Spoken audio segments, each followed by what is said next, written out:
HWWS Web TV, the real social media television network. Check out HWWS Web TV.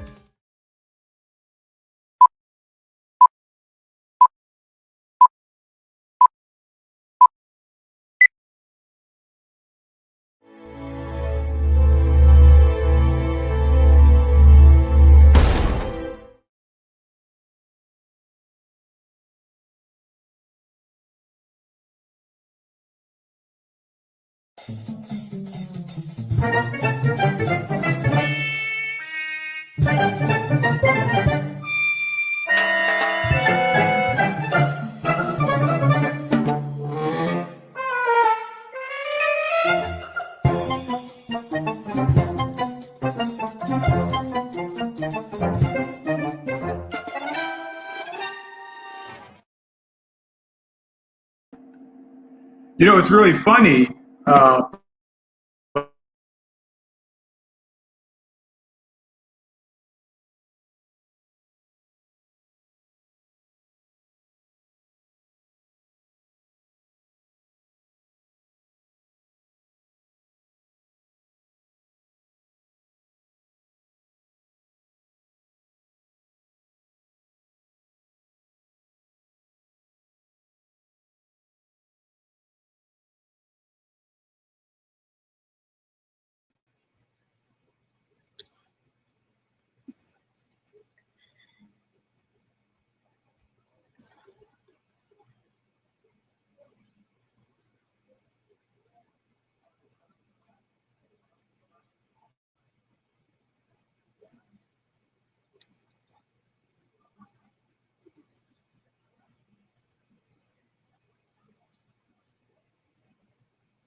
No sound?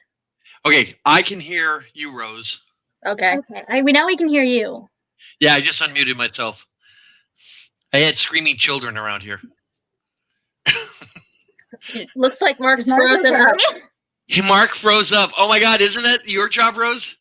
Yep, usually it is. Oh no, now he's got the curly Q. Hi everyone. Welcome to the show. We're waiting for our host Mark B. Lee to come on and introduce the show. And today we're here with my my daughter Rachel. She's the guest host for today. And we had a problem this morning, and now we're having a problem again today. We thought everything was gonna. Of course, you know, there had to be some kind of hiccup. You know, I think, what are we doing? About 2.5 years we've been doing the show. I think we've only had like 2, maybe 3 shows that ran perfectly. I think you're right. Yep. So this has almost become a feature of our show. Yes. And I would worry that if we were ever actually in like Hollywood or something, we'd be like having lights crashing onto the stage or something. Knowing our luck with things happening. But this is great. I just got off of a great show with the fine folks over at Reels and Heels. It was a lot of fun. I'm glad I went. Yeah, I'm sorry I had to miss that. Had a lot going on this afternoon. Oh, that was fun. That was a lot of fun. I enjoy those guys. They're good people. But we're back, Rachel. We're super glad to see you, and it's always a joy to have you back with us. We're just gonna have to educate you on some more cartoons because this is just not right. So I stole some of my daughter's dinner because mine's not here yet, and I've been hungry all day. So if you see me eating lovely mac and cheese, it's Gwen's. You're making me hungry, Jerome. Like I said, I have 3 screaming children here. So if the noise gets too bad, we'll know. But it looks like Mark's not coming on for a reason. So we might want to. I don't know if we're going to be doing the intro or not, because Mark, I know, had something planned, but I don't know what. You know, he kind of kept that one close to the vest. So, oh, yummy. Absolutely. Have you gotten any kind of message from him or anything? No, I'm not saying anything. Hello, Saturday Morning Cartoons crew. How are you? Hey, hi, Garrett. Garrett. How are you guys? How you guys doing out there? Oh, we're doing great. Pretty good. Awesome.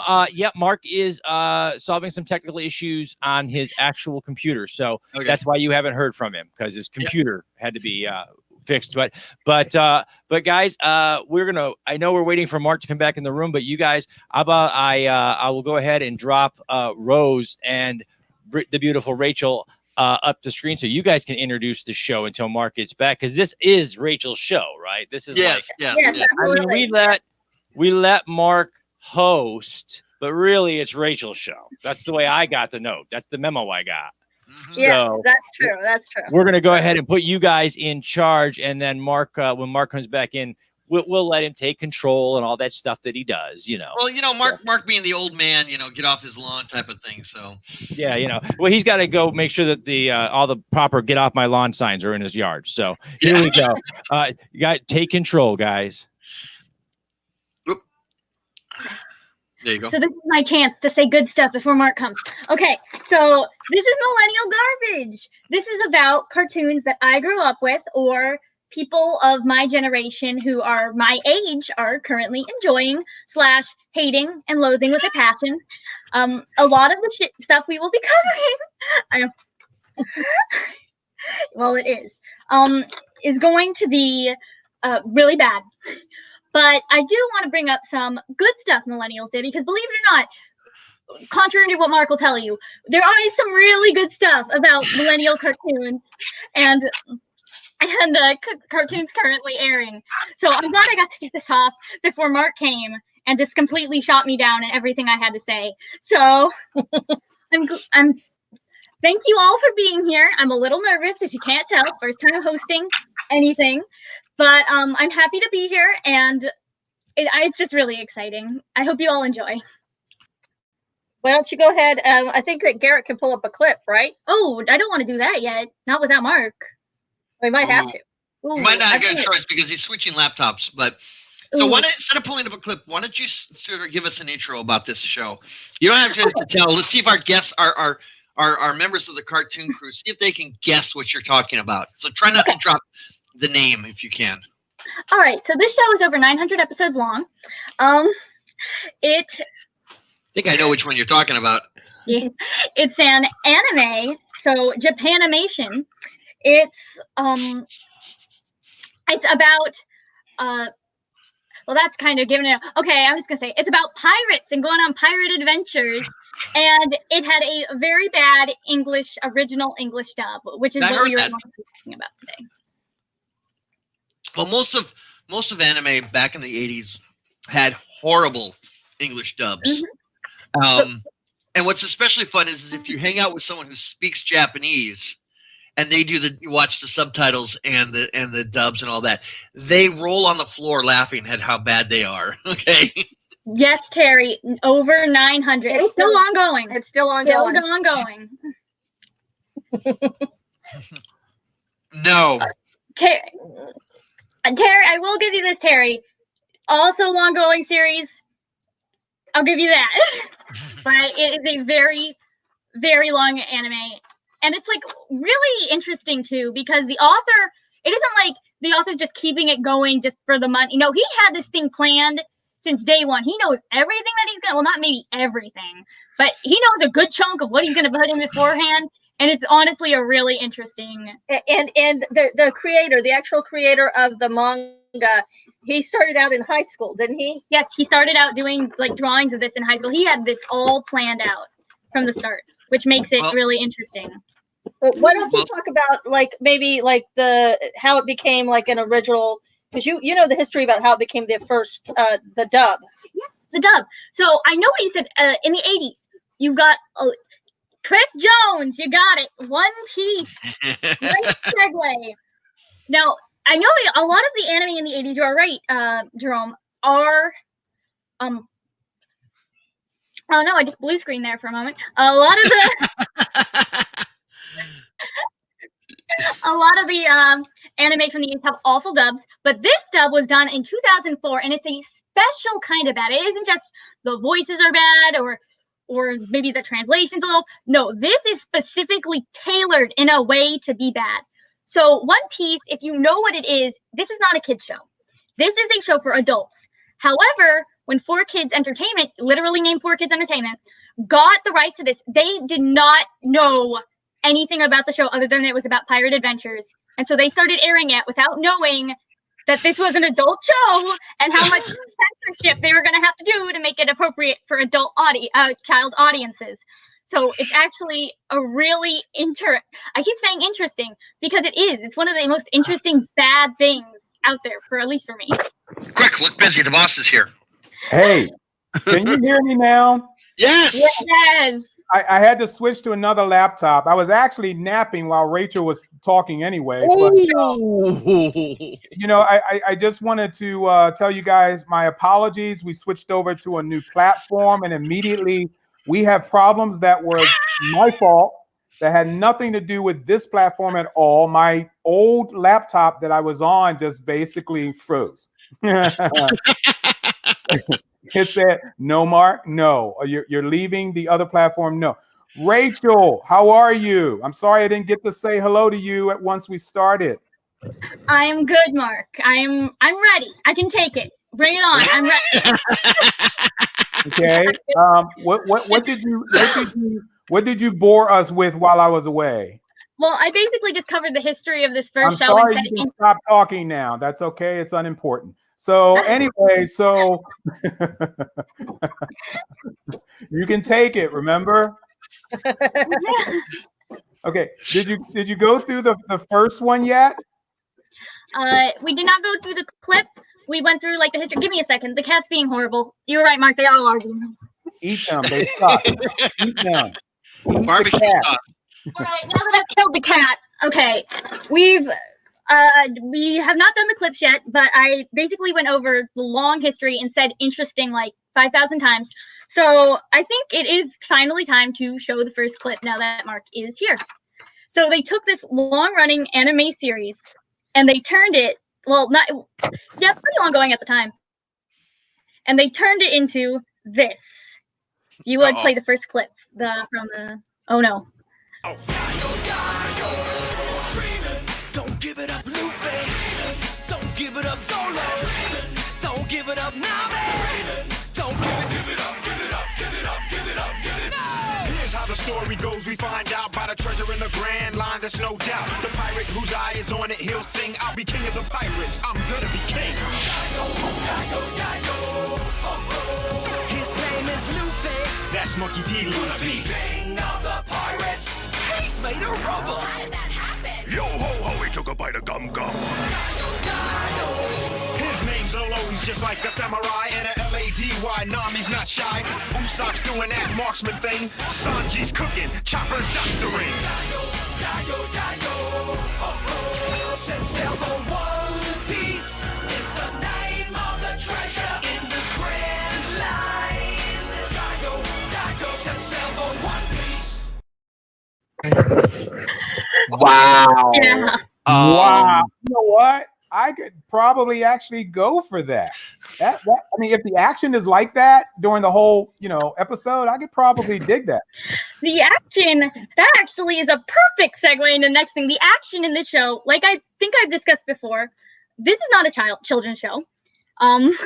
It can get bloody, it can get bad, and for kids, the people who decided to make this show for kids had to do some interesting things to make it for kids. So No. That's a perfect segue into the next clip, which even if you don't know the context, you should get that something's going on just by watching it. Right. I'm going through, like I said, folks, welcome to Saturday evening cartoons. And we had a little glitch this morning, so we couldn't run our Saturday mornings. But we're on a new platform now that I happen to like. I just got to get used to everything that's here. So this is the character. Who is this character, Rachel? That is a fan edit. I don't know what the heck that is. No, that's Monkey. Okay. Luffy. That's Luffy. I don't know who the other one is. Wearing Okay, the but that's the same show that we just talked about, Yes. right? yes. Yeah. Oh, okay. All right. So you ready for your next clip? Yes, I am. Okay, as I search for it, because we got, oh my God, I got to get used to this, but this is pretty cool. I kind of like it. Here we go. Time for my smoke star! Uso, give me more smoke cover and let me have your rubber knife. Now! Hey, Nami, just please don't hurt me! This'll save my plan. Knife's in this pouch! Got the knife. Now follow my lead. Remember, it's your rubber knife. Better be!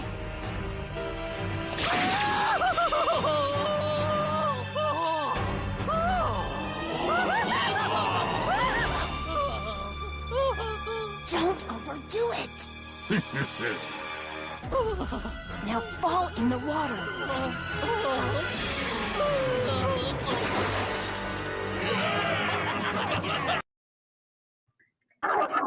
I don't know what the hell I was watching. Yeah. I don't know if you don't need to know the context. I don't think Jerome, you've never seen One Piece, I don't think. I've seen an episode. You've seen one and that's episode. about it. Correct me if I'm wrong, you could probably tell that there was something up with that clip. The way they presented it, that's probably not what the original source material intended, or is that just me? Am I wrong? No, I didn't feel like that was the source material. Yeah. Now, speaking of the source material, Mom, since this is one of your favorite storylines in the show, why don't you explain what was the original context of that scene? Okay, yeah. A little bit of history here. Rachel was trying to get me into this show forever, and it was actually this plot line that hooked me, and I became a super fan. And we've seen like almost every episode so far, but actually the 4Kids version is terrible as opposed to the original. But in the original plot line there is that they think she's a traitor, and she actually, in order to save her plan to let everybody know that she's on the wrong side, she stabs her own hand and makes it look like she's stabbing Usopp. There is no rubber knife. She actually stabs herself in the hand and pushes him into the water to save him, and hurts herself. So there is no rubber knife. And the way the scene is presented, there is no, hey, give me more smoke cover and let me have you, and don't overdo it. No, it's presented like she actually stabbed him. You don't know till later that she did not stab him. He totally thinks she's about to kill him. And but the other localizations they had to do for this show for 4Kids is they had a character that smoked, so they would make it a lollipop. So they had to redraw everything. Like lollipop, and if it was a gun, they made it like look a squirt gun, a pop gun. So they spent a lot of money to edit those shows. And is that only because the show debuted in Japan, and Japan is not that sensitive to guns and knives and things of that nature? Yes, but I would also say that there are Japanese shows that would be more appropriate to be aired on 4Kids than One Piece, which is not a general kids show. But I can't completely blame 4Kids because you have the FCC. You've got television standards. It's not like they couldn't edit this stuff. But I do sort of blame them because why even pick up this show if it has blood and knives and guns in it? Like, so yeah, I'll tell you why. I'll answer that question as an adult. Because Americans are stupid. It's not the American viewership, it's the American studios. They think everything that's drawn is a cartoon. Okay. Yeah, Thus they say, well, yeah, it's a cartoon. We can show this to the kids without really watching it first. Okay. And that's what happened.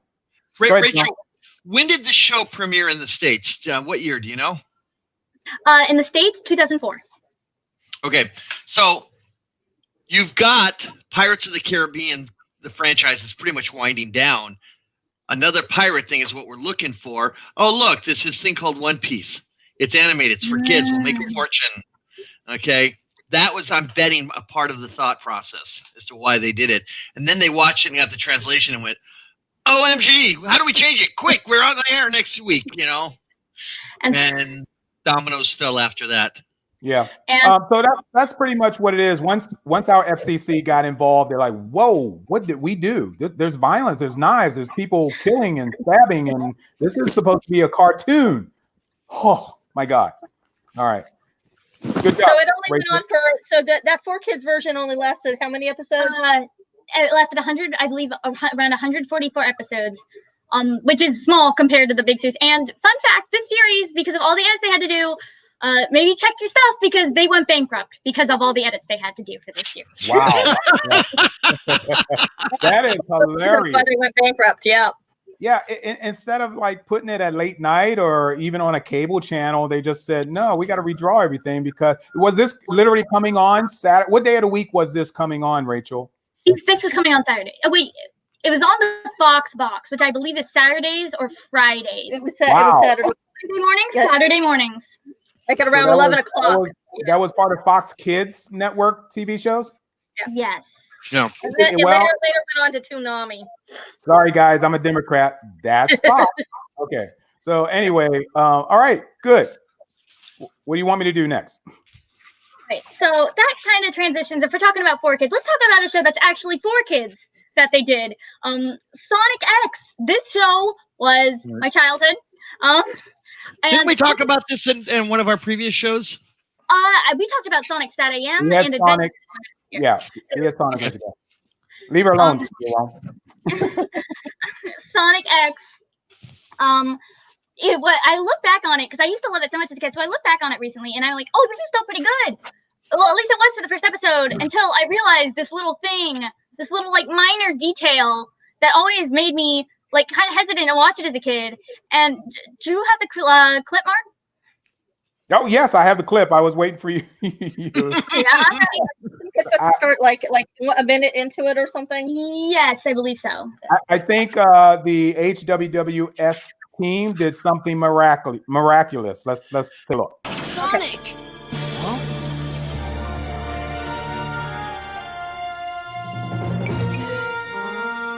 Say goodbye. You know this is the right thing to do for both our worlds. You've got to do it!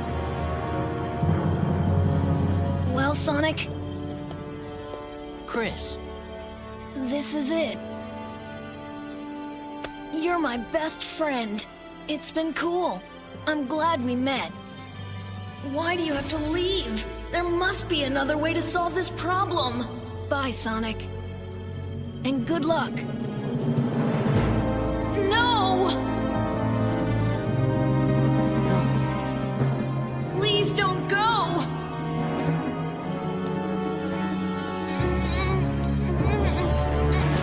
I can't let you leave!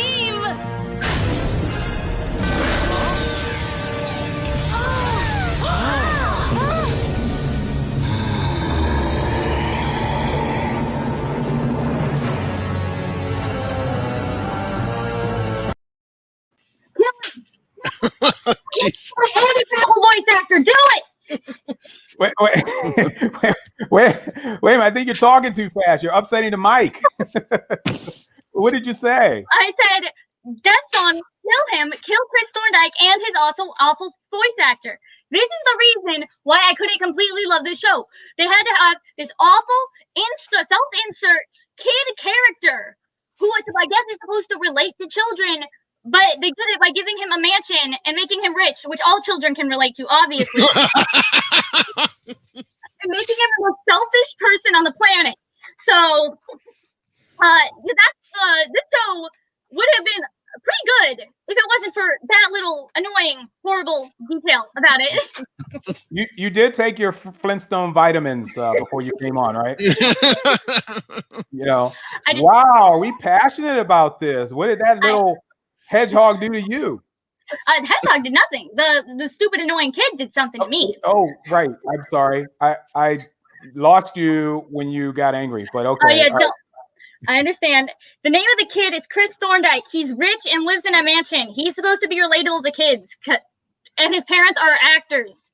100%, 10 out of 10, kids can relate. Every kid in the world can relate to that, I'm sure. But aside from that, the other thing I wanted to bring up with this show, I decided to bring it up here of all things, because it's a pretty mediocre show overall, if you include his awful, annoying presence, is that the fan culture around this show is still huge today, despite it airing in 2005 and ending in 2008. If you go on YouTube Yeah, if you go on YouTube and you look up Son Amy Story, SONAMY Story, basically for this series, you will find hundreds of videos related to the series and the characters in it. And it's honestly like one of the most bizarre fan things I've ever seen in my life. We spend hours looking at these videos because they're awful. They're fan videos. They're fan videos, and we find some of the funniest stuff. Oh. But it's cringeworthy, but it's like fun cringeworthy. Yeah, fun. Oh my God.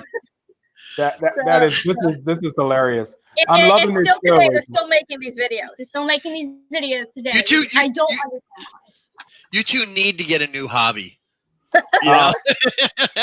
Yeah, like that other alternate universe, you know, you might want to step into. But this is great because you're actually educating me. This is not an area of cartoons that I'm familiar with, but let me preface that with basically saying I grew up with Japanese animation, but the early days of Japanese animation, and I quit, I don't know, probably in the 90s, you know, maybe in the 2000 when all this silly stuff popped up that I couldn't get into. And I'm glad to have you here, Rachel, to kind of educate all of us, even our viewers. So let's keep going. What do you want me to do next? I am your board keeper here. Well, I'm going to have mercy on you this time, Mark, because I have a show that you've actually seen. It's very popular. And actually, Jerome, you brought up that you have a qualm with the second season of the show that I would love to hear because that's my favorite season. All right, so, let's which one? Oh, yes. Okay, I know which one you're talking about. I will give you the I was gonna say I will give you the premise of this show, but the clip Mark has would pretty much take care of it for me. So what were you gonna say, Mark? I'm sorry for interrupting. I loved this show. I loved it. I even went to see the live action movie. Slightly disappointed, but that's okay. I love this show. So you want me to play it? Okay. Yeah, go ahead, play it. Just say, Mark, play the clip, and then I'll know when to Mark, play start. the clip. All right. Water. Earth. Fire. Air. My grandmother used to tell me stories about the old days, a time of peace, when the Avatar kept balance between the Water Tribes, Earth Kingdom, Fire Nation, and Air Nomads. But that all changed when the Fire Nation attacked. Only the Avatar mastered all four elements. Only he could stop the ruthless firebenders. But when the world needed him most, he vanished. 100 years have passed, and the Fire Nation is nearing victory in the war. 2 years ago, my father and the men of my tribe journeyed to the Earth Kingdom to help fight against the Fire Nation, leaving me and my brother to look after our tribe. Some people believe that the Avatar was never reborn into the Air Nomads and that the cycle is broken. But I haven't lost hope. I still believe that somehow, the Avatar will return to save the world.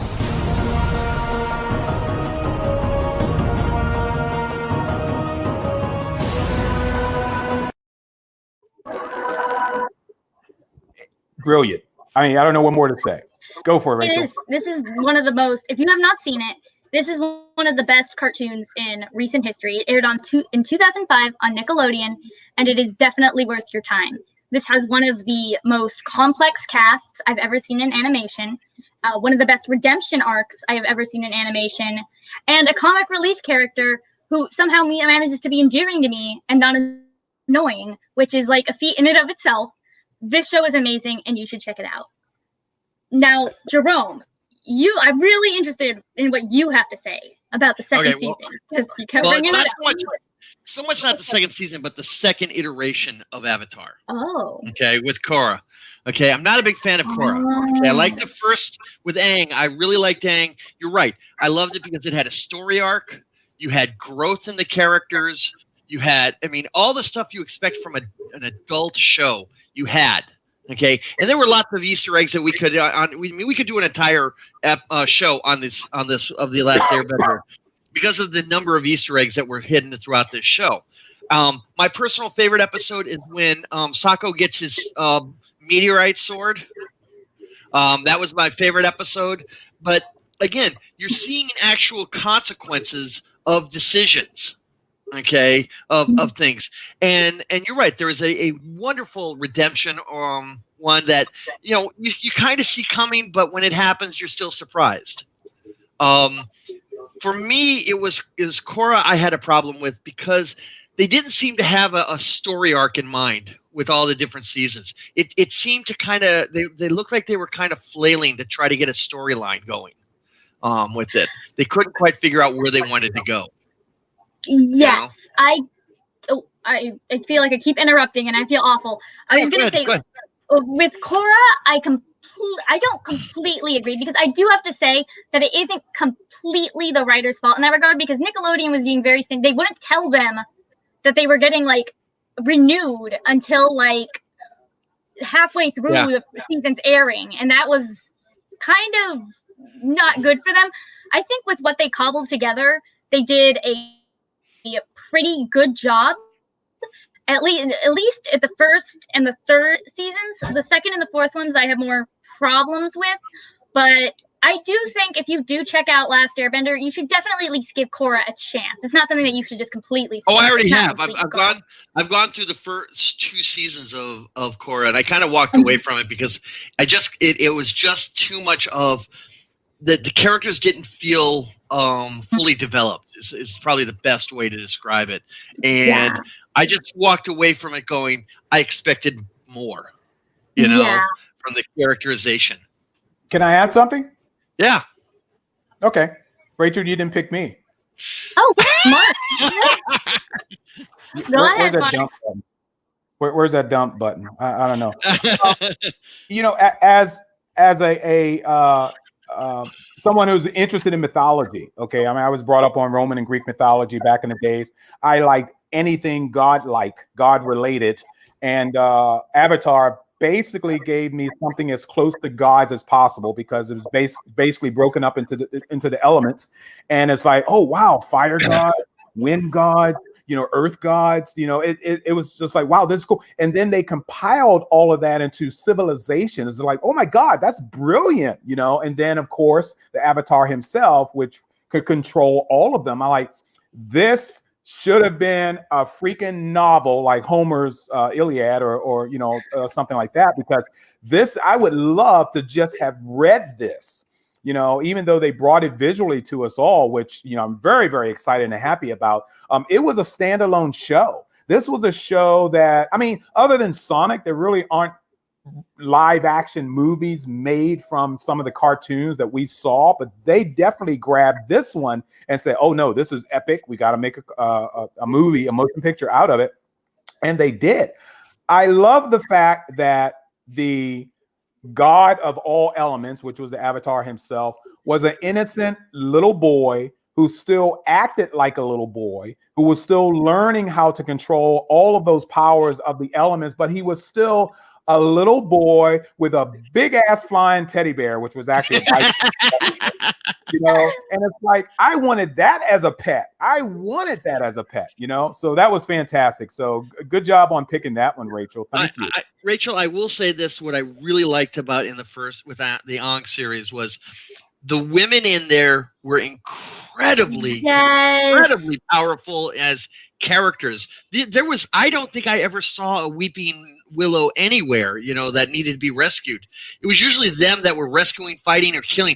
There were a couple of them from the fire world. I'm like, I'm liking her. She's nuts, but I'm liking her, you know? And they were the women on that, I have to say, they portrayed them in ways that I'm going to be showing this to Gwen when she's older and say, be like these women, you know? I would love to hear her opinion down the road on what we felt about this series. Of course, she's got a lot of material to watch. You know, yes, she does. Rachel, how many years was this on? Avatar, I believe it was on. Yes, it was on from like 2005 to I believe 2008. Aang had 3 seasons. Korra had 4. 7 years worth of. And that's how they listed them as books. They said.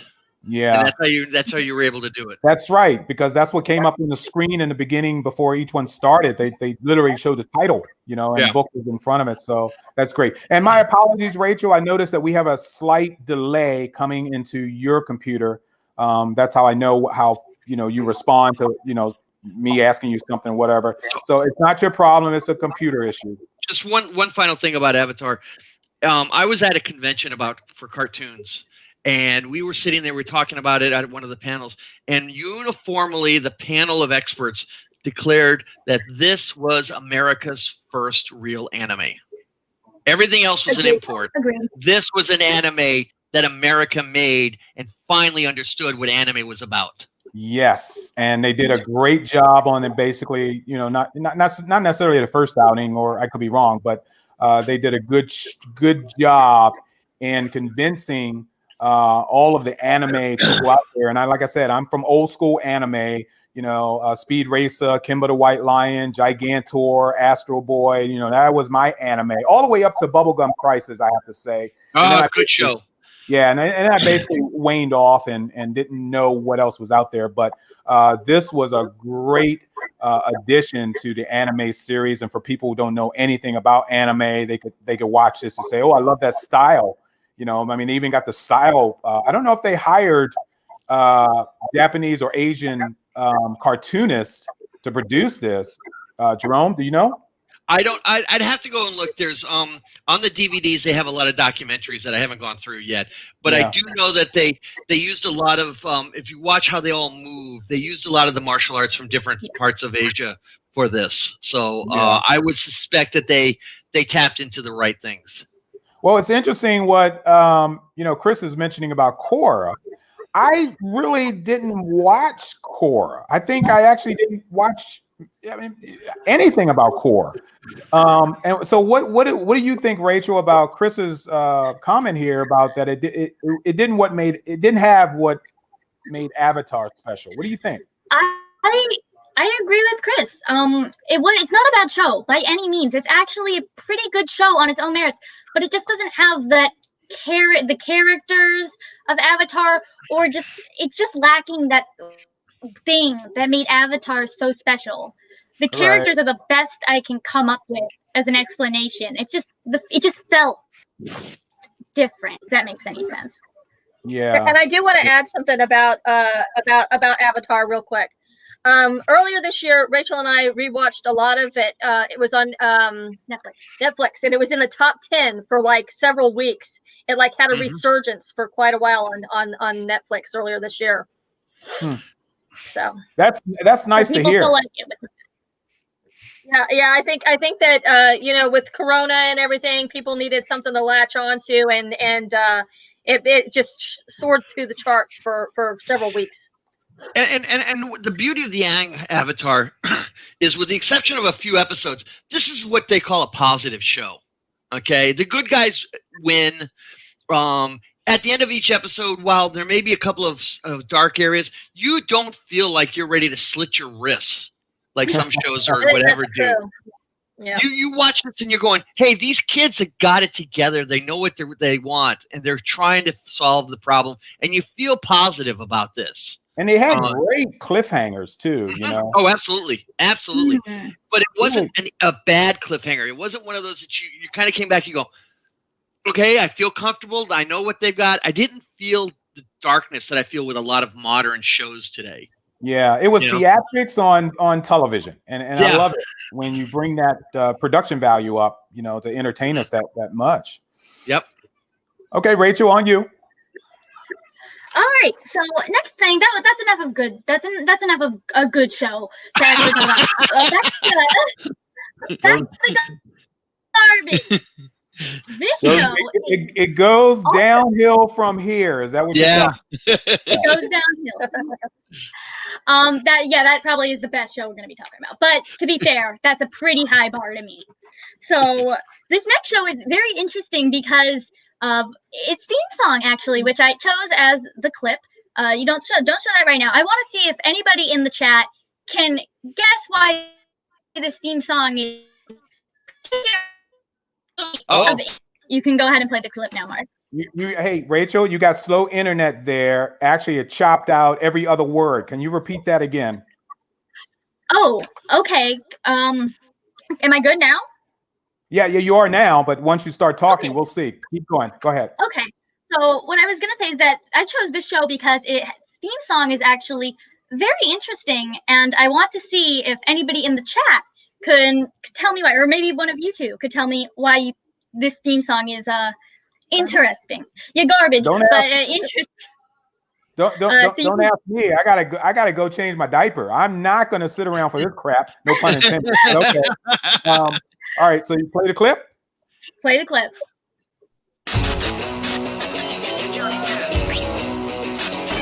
Got a head of fiery hair and a turbocharged backpack. The genius sisters use him like a lab rat. The neat freak dad at home, a super busy mom. The boy's best friend is a talking dog. That's right. 3 extreme teens in an air-breathing shark. Mega action game controller skating in the park. A barrel booster bling bling. What do we make of this? Johnny Test. Johnny Test. This is the life of a boy named Johnny Test. Johnny Test. Johnny Test. This is the life of a boy named Johnny Test.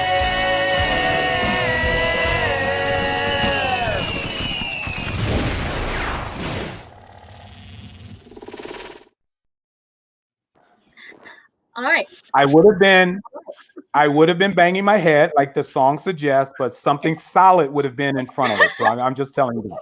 Okay. All right. So I don't know if I'm the only man. Grunge. Oh gosh. I don't know if I'm the only music fanatic here, but if I caught something immediately about that theme song when I re-listened to it for the first time since I was a child, and I'm curious to see if anybody knows why I would find that interesting. Yeah, I'm trying to remember. I mean, it's got a lot of riffs or samples from a grunge song, and I just can't place it right now. I mean, I almost say Nirvana, but I don't think Nirvana is quite the answer. Not Nirvana. Oh God, I can't. Was it Sonic Youth or the Chili Peppers? Was it? Well, it's. I'm just proud that I don't know it. You know. It was a Green Day song. Green Day. That's it. Yes. Yeah. I had it on the tip of my branch. See what I did there? Yeah. Okay. The interesting thing is, this is not a riff. This isn't just like a bunch of little snippets taken. No, this is Green Day's American Idiot with a copy paste lyrics over it, which makes me interested to know how they did not get sued. Because it literally is just. I suspect a lot of money changed hands. You know, it has to, because they actually we saw a video where they played both songs at the same time, and there's no difference. No difference. Really? Wow. Yeah, that's why I was. Hang a second here. I'm looking to see if there's anything about American Idiot on this. Yeah. Hey, Rachel. So, Rachel, was Johnny Test that popular for them to obtain cash to pay off Green Day for this opening song? Well, it lasted a long time. So there's something. Was it popular? No, people hated it. People still hate it. I hate it. I used to watch it a lot as a kid because I was stupid. I was an idiot. I was a kid who was attracted to weird color moving on the screen. My mom hated it, and I'm surprised she didn't complain more back in the day. This show was animated. I am just cracking up at your honesty. Okay, for Millennial to be this honest is wonderful. Keep going. I'm loving it. Yes. Stuff.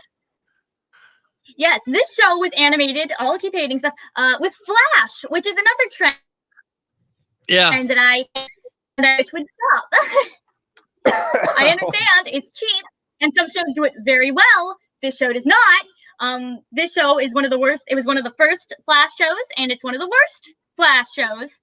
I get it's easier, but it looks horrible. So, it was on Nickelodeon, and it was also on, I think, it was not on Nickelodeon. It was on Cartoon Network. Cartoon Network. It was also on WB. WB. Yes. Okay. It was, yep. Yeah, and according to what I'm reading here, the theme song, They got actual permission from Green Day. Did. Interesting. Yeah. I don't know how they did that because the show was awful, but I don't know why they did it may have been. Wrote a It may have check. been. Hi, Cheryl. It may, Wait, one at a time. Hold on, slow down. Go ahead, Rachel. I'm pretty much done with what I was saying. So Okay, go ahead, Jerome. I am suspecting that there was if they got permission and not money, I suspect there was a personal relationship involved. As in, the animators knew the guys at Green Day or vice versa or something like that. That happens all the time in Hollywood. Yeah. Yeah. Sounds like it. Well, Johnny Test, I don't think I was still told the premise of this damn show. You were so. He's a guinea pig. He's a guinea pig. I think Dexter's Lab, except there's two scientists, one idiot, and they do a gender swap. Everything about the show is a ripoff, including the theme song. I don't care if they got permission. It's still lazy that they didn't come up with their own theme. Johnny Test is the guinea pig of the two sisters. Yes. Okay. So he is the result of the experiment. So did he have any superpowers or anything like that? Rachel? No, they just tested a bunch of stuff on him. Am I here? Yes. They just tested a bunch of stuff on him. Like they have an experiment and they want to test it on their brother, and he doesn't get anything for it. So the great show, great moral for kids, just experiment on your siblings. Gotcha. I don't know what else to say about this show. It's pretty forgettable. But what's funny though is that this show got nominated and won a number of awards. I think. Hang on a second here. Hang on a minute. Oh, no, nope. I'm mistaken. My fault. I was on the wrong page. My apologies. Good. You better be on the wrong page. But yeah, it was actually popular because it had 5 seasons. Okay. 5 All right. seasons. Well, Rachel, I don't. Yeah. Go ahead, dear. Well, that's basically all I wanted to mention about Johnny Test. It's Dollar Store Dexter's Lab, just as I stated before. And I would like to move on to the next show now, which is actually, even though you haven't.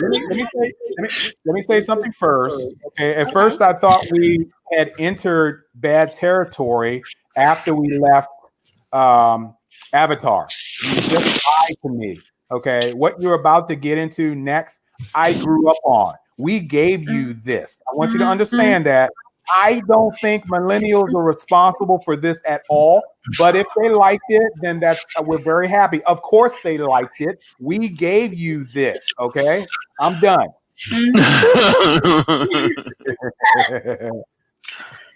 All right.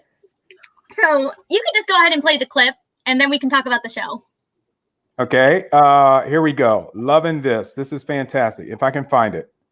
Oh my God! I just saw the rest of your list after this. I think I'll gouge your eyes out now. But I think I'm gonna go outside and take a smoke. But here we go.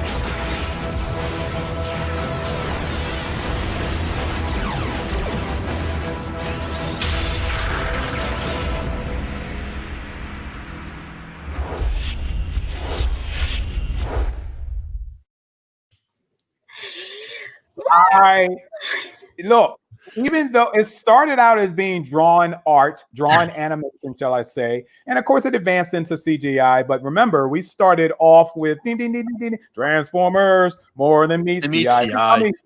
Tell me about this, Rachel. Transformers. Okay, Transformers. This is my Transformers show. This is what I grew up on. And then I saw the original, and then Transformers the movie, which scarred me for life as a kid. Much like I'm sure a bunch of you guys too. But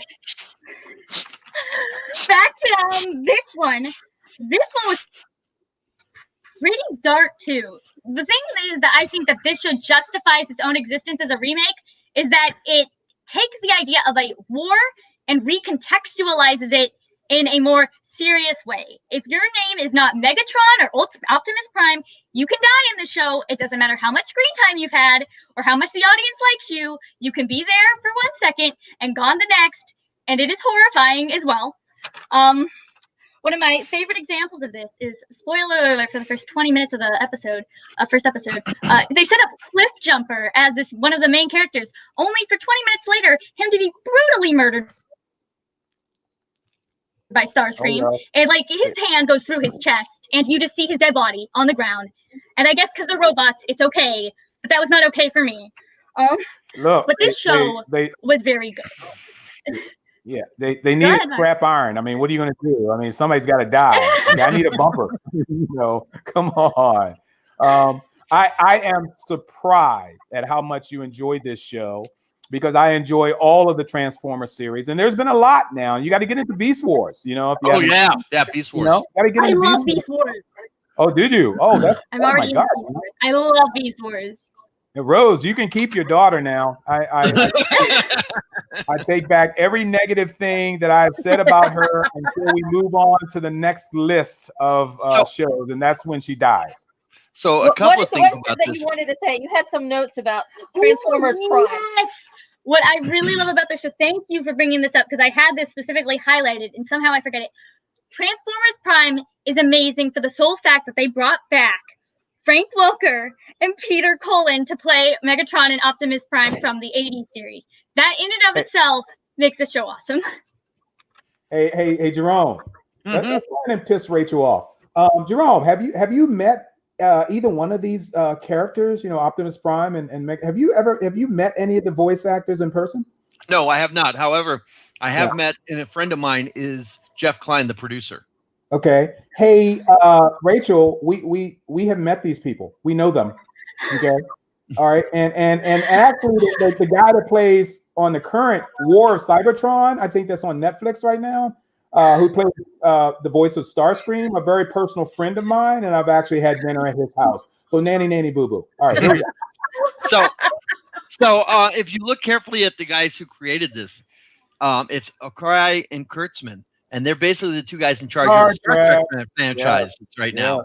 Yes. And Jeff Klein, who's that friend of mine I was telling you previously on the this morning, who also produced the Men in Black cartoon.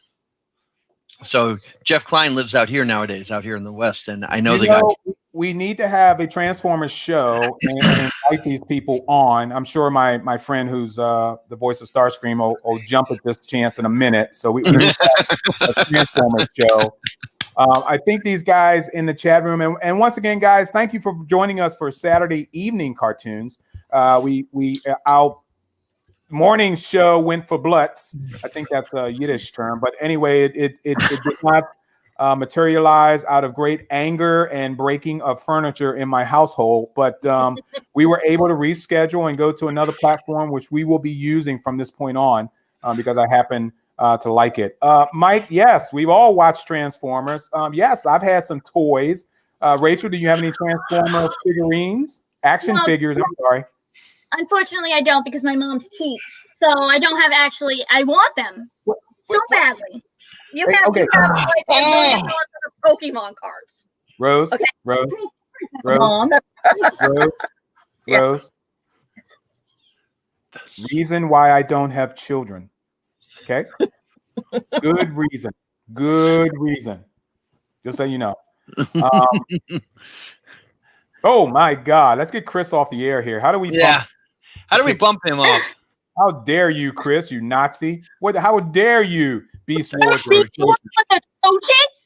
Yes, he said that. Yeah, you want to smack him?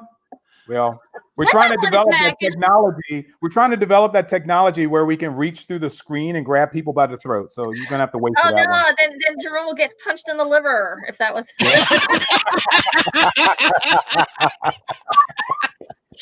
All right, Mark for Rose. Bravo, one that's for Rose.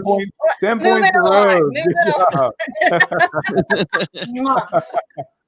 Oh my God. Chris is entitled to. You're entitled to your opinion, Chris. You're just wrong. So moving on.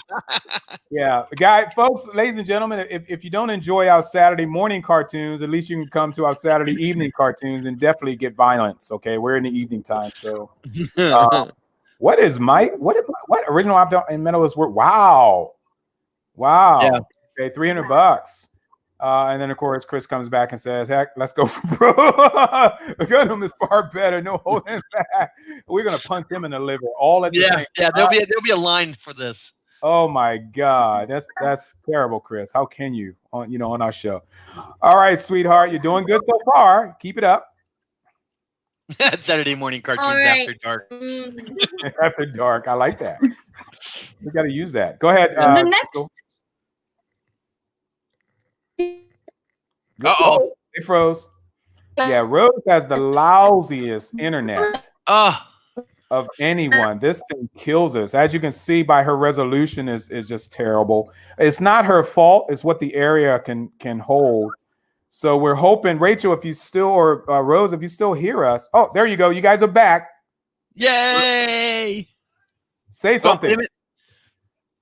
They froze again. Oh my God, they're playing with me. Rose, Rachel. Okay. You know what? Let's try this. We're gonna try something. What? We hear you, but All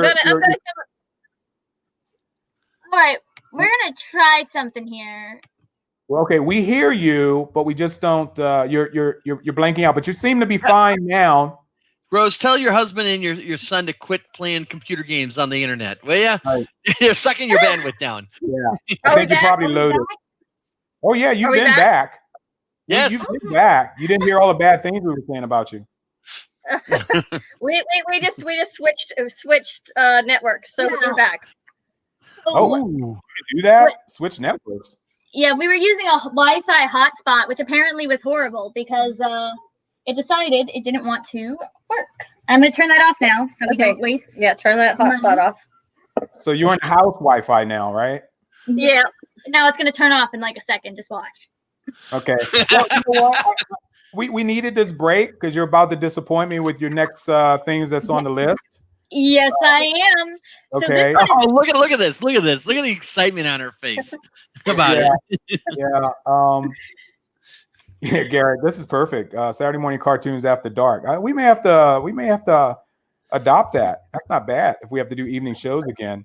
I'm just stalling from you continuing on with this damn show, Rachel. So don't mind me one bit, okay? Why don't you have him play the clip and then we'll talk about it? I want to speak about it first. Okay. So, I tried to pick for all of my garbage and all of my treasure some like reason, justification, and the grand scheme of things why I included. There's no reason I included this other than I used to love it as a kid. I don't now. I've learned the error of my ways, similar to Johnny Test. But I used to annoy my mom so much with this show. She hated it so much, so I had to include it. Still hate it. Wow, man, that's cruel to your mom. You know, well, I hate it. All these wonderful things for you. She gave birth to you. She raised you. She fed you. Put clothes on your back. And this is how you repay your mother. I still love her, but she's got to pay. I'm just wondering what Frankenstein experiment created these creators of these pissant shows. I don't understand it one bit. Who were they catering to? You know? I don't know. I don't know. And that is perfect. That's a perfect segue into this clip for this next show, which, yeah, who created this? This premise is awful. You can go ahead and play the clip now, Mark. Do I really have to? Yes, Really? Mark. Yes, you have to. You have to. I'm going to start accepting cash for the next clips after this piece of crap. I used to go to a human school where everyone was the same. Now I go to an animal school because lion's my last name. My gym partner is a monkey. Monkey, monkey, monkey. My gym partner is a monkey. Monkey, monkey, monkey. Oh, sure, pretty, but I don't know what. Going to this school's a pain in the... Adam! What? I was gonna say next. Oh, that's okay then. My gym partner is a monkey. Monkey, monkey, monkey. My gym partner is a monkey. Monkey, monkey, monkey. My gym partner is a monkey. Monkey, monkey, monkey. My gym partner is a monkey. Oh my God. Aside from one more show I have on this list, this might be the worst premise for a show I have heard of in a long time in this generation, at least. So his last name is Lion. So he goes to a school with animals. We can make a whole show out of this, guys. Let's do it. Okay, come on. I really want to see the pitch that they did for this show. Okay. Oh my God. It's really horrible. It was torture for me whenever this was on television. I would close the door and try to get as far away as possible. When I saw the monkey spanking himself, I'm like, no, they did not. This is. Let me tell you, it is the most brainless show I have ever seen. It's one of the worst I ever had to endure. The things we do for our children. OMG! I just looked it up. This. Why are you torturing yourself? What are you doing? What are you doing? I want to know. I want to know something. It went for 4 seasons. Oh my God, I didn't even know that. You know what? You know what? That damn clip, I think, corrected my vision. Oh no! Oh no! No! It gets worse. It gets worse. In 2007, they won an Emmy for Outstanding Individual Achievement in Animation. Okay, that was all brain damage. That freaking judging assembly there was all brain damage. Look, we messed up Garrett, you know. Oh my God. Look at all these complaints coming in. Look at all these complaints coming in. Okay. Look at this. Look at this. I mean, come on. The creator was 30? Oh, he had an IQ of 30. My apologies. I'm sorry. Oh, Charlie. Wait a minute here. Hang on a minute. I mean, look at this. I've got the booze now to get that out of my brain. Oh my God, man. It's I can't believe this. Explain to me how it not only does this thing get 4 seasons, but wins a freaking Emmy. Okay, all right. I did not do this disclaimer before the show, but all of the clips that you are seeing during this show, Saturday morning cartoons and the HWWS are not responsible for the contents that you are seeing during this program. Her name is Rachel, spelled RACHEL, and please send all of your mail directly to her, preferably with stink bombs enclosed. All right, we return you back to our regularly scheduled program. Oh my God! Wow, 4 seasons. I mean, I could see a season of this. I mean, there's a season worth of jokes in there, but how do you get 4 seasons out of this one running gag? I'm still getting over the monkey. Unfortunately, Brian, I do remember this cartoon. Sadly. In fact, when she was coming up with the list, I said, "Oh, you have to include this because it's." When she saw her Millennial Garbage, this is the first show she thought of. Yeah, I used to love this show because, like I said, I was a stupid child who was entertained by colors on the screen. What's the next clip now? Okay, hey guys. Segue. Hey guys, our friend Terry from Ireland, who's watching it, mentioned this. We now know what his Christmas present is going to be. Oh, yes. We know what the Christmas present is. So without a freaking, it's coming your way, Terry. Okay, we're going to wipe out your whole population over there once we put it on the big screen. So that's where we're at. You know, this will solve the problem of peace and everything because everybody will be ganged up against the show, so there won't be any wars over there anymore. Man, I want video of the fights. I want video of the street fighting. It's a horrible show they did. Oh my God. You know what? I never do this, but you know, we have someone to blame. I really and typically and honestly want people to remember what they've seen. And we can hear you, Jerome. We can hear you. Sorry. We want people to remember this. And to remember that it is Rachel who is. Yes, keep that there because here we go. I used to go to a human school where everyone was the same. Now I go to an animal school because lion's my last name. My gym partner is a monkey. Monkey. My gym partner is a monkey. Monkey. Oh, sure, pretty, but I don't know what. Going to this school's a pain in the Adam. What? I was gonna say next. Oh, that's okay then. My gym partner is a monkey. Monkey. My gym partner is a monkey. Monkey. My gym partner is a monkey. My gym partner is a monkey. All right, I gotta start drinking it. You know what? I'm so stupid. I got my bad vision back, damn it. I'm gonna have to pour the bleach into my eyes again. Oh my God. Oh my. Boy, they're really violent right now, you know. Oh my God. Yeah, Rachel, you suck. I'm just saying.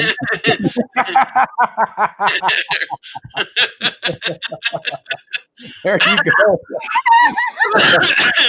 Oh Lord, help me. I'm gonna love it. I'm gonna love it. You know, and you know, since it's close to Christmas, I'm sure we're gonna have that Laurel and Hardy toy soldier movie all coming down your block. They're all gonna be walking towards you with their rifles. Where does Rachel live? You know, I think I'm gonna get the Pikachu's to the Empire music walking down her street. You know. Well, I think her next clip is gonna calm us down. You know, oh no, it's really gonna calm us down. So, Rachel, right. you want to lead in? I want to lead into this. So the next show, I feel like just tell you right now. It's My Little Pony, Friendship is Magic. It is a reboot of the 80s cartoon. And it is about a pony named Twilight Sparkle who goes to Ponyville to make friends and have fun.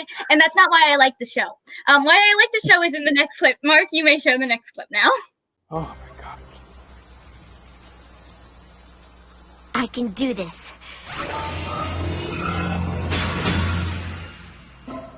See? Ha! Perfectly controlled teleportation.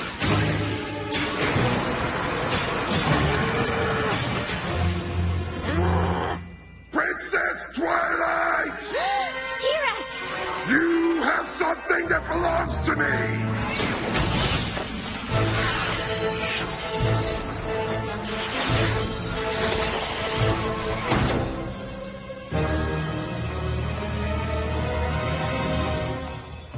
You're going to give me what I want.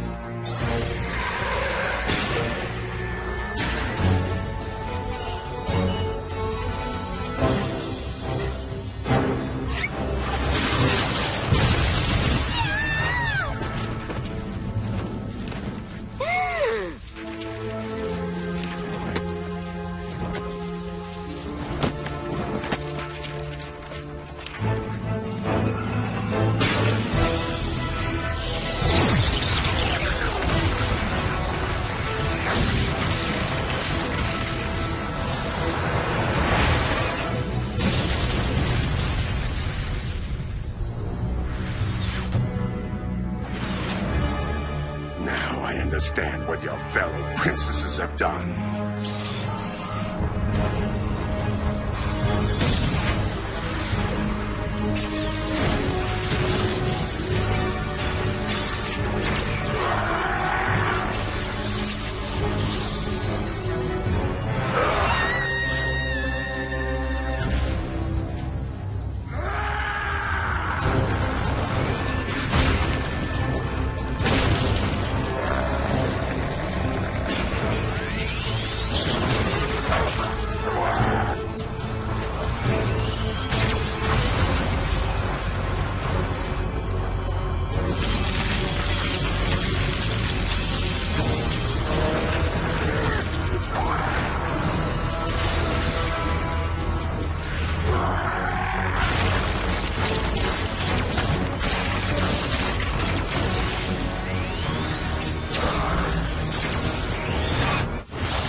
We are at an impasse.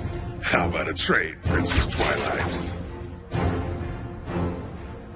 Their release for all the Alicorn magic in Equestria.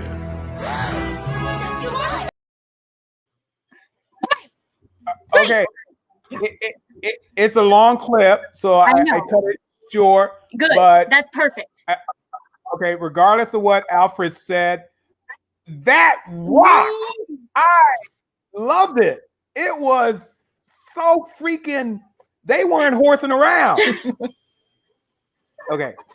My Little Pony, a show for selling horse toys, and turned it into this awesome adventure series that has fights like that.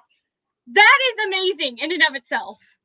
Well, I never watched that show, to be honest with you, but a friend of mine is one of the voices.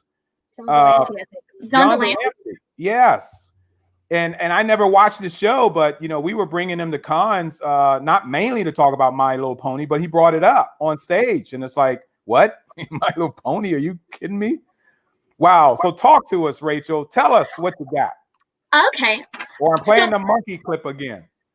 No. Okay. Don't do that. Say to the audience. I don't want any more hate mail. This show has a huge fan base. Like, not for just little girls. Men in their 20s and 30s called bronies exist. This was a big cult following because this show is really a family show. This ain't one of those bronies. I forgot. Yeah. I think Jerome's a brony. This no is an actual family show. It ain't a kids show that people say is a family show so the parents can shoot themselves or their kids watch it. The creator, Lauren Foss, specifically said she made this show so parents wouldn't want to shoot themselves in the head while their kids were watching it on the couch if they were forced to sit in. And my mom can testify. Mom, you've seen a couple episodes of My Little Pony. Yeah, I watched. It's a very well written show, and so some of it actually deals with a lot of adult things. Yes. Yeah. Garrett, it's called Bronies, BRO, instead of Gronies. No, I kind of. Yeah, they actually they have like a convention every year. I think up in over Maryland. They don't do it anymore. It's over. They don't the do show ended. It's over. But the fan base is still big, and it just shows the show, like it or hate it. Because I can tell, Jerome, you've seen way too many episodes of this show. You have a 7-year-old daughter. I understand. Well, I understand. I wasn't up to seeing this much because I thought it was like, you know, a Care Bears episode, little ponies with wings and horns and magical, and they were going to start singing. That would have really gagged me with a spoon big time, you know. That was movies. I think they do have some musical They episodes. do, but they're good. Yes, the songs are good. The songs are written well. They aren't like, let's share and no, there's actually like really good. They did this like really dark marriage episode that she used to show me the song all the time. It was really good. Yeah, like Disney level songs sometimes. Yeah, they're that good. Real good quality. Really? We're torturing Jerome here. We're torturing poor Jerome. Jerome. I had to do a 6-hour marathon with Gwen. And then I've got like 4 or 5 different stuffed ponies, as you saw. And a friend of mine got an award for being the artist on the comic book. Wow. Really? So, unfortunately, I have been indoctrinated to the ponies. It's a cult. It's a cult, you know. It is. And Jerome, I know how much you despise this clip, but you're going to be regretting it. Unlike the last clip, I feel like I need to give the viewer some warning. This is worse than My Gym Partner's a Monkey. Yes, I did not stutter. This is worse than My Gym Partner a Monkey, and I feel like I need to give you a heads up before Mark plays the clip. Okay? This may trigger certain members of the audience. Yes. This may trigger certain members of the audience.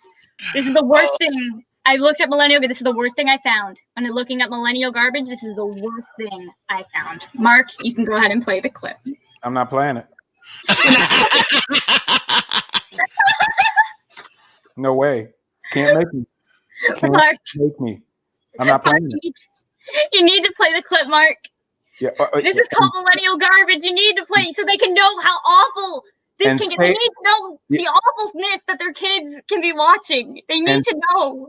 And Sage and Dina, I will break off your fingers if you press that button. Okay. Press the button. I don't. You know what? I am too old to put up with this crap. I don't have to put up. I got a job. Okay, I don't have to watch this crap. Okay, I'm an adult. You know, you millennials have. This has gone far enough. Okay, enough of you millennials. All right, you probably can't even spell millennial. So this is how I feel about this. Buckle up, duckies, 'cause we got a rocket band. Delivering bread, flying crazy 'cause we can. Crazy, crazy, crazy 'cause we can. Sway, sway, do a barrel roll, man. Buckle up, duckies, 'cause we got a rocket band. Delivering bread, flying crazy 'cause we can. Booty kick it, party punch it, shake your feathers, make your pants dance. We're going to the God. I'm still not playing it. I'm not playing it. I'm Can not we playing get back to the monkeys, please? Oh my God. Why don't you talk a little bit about breadwinners? All right. So first, I'll say that this Why? is Why? First off, why?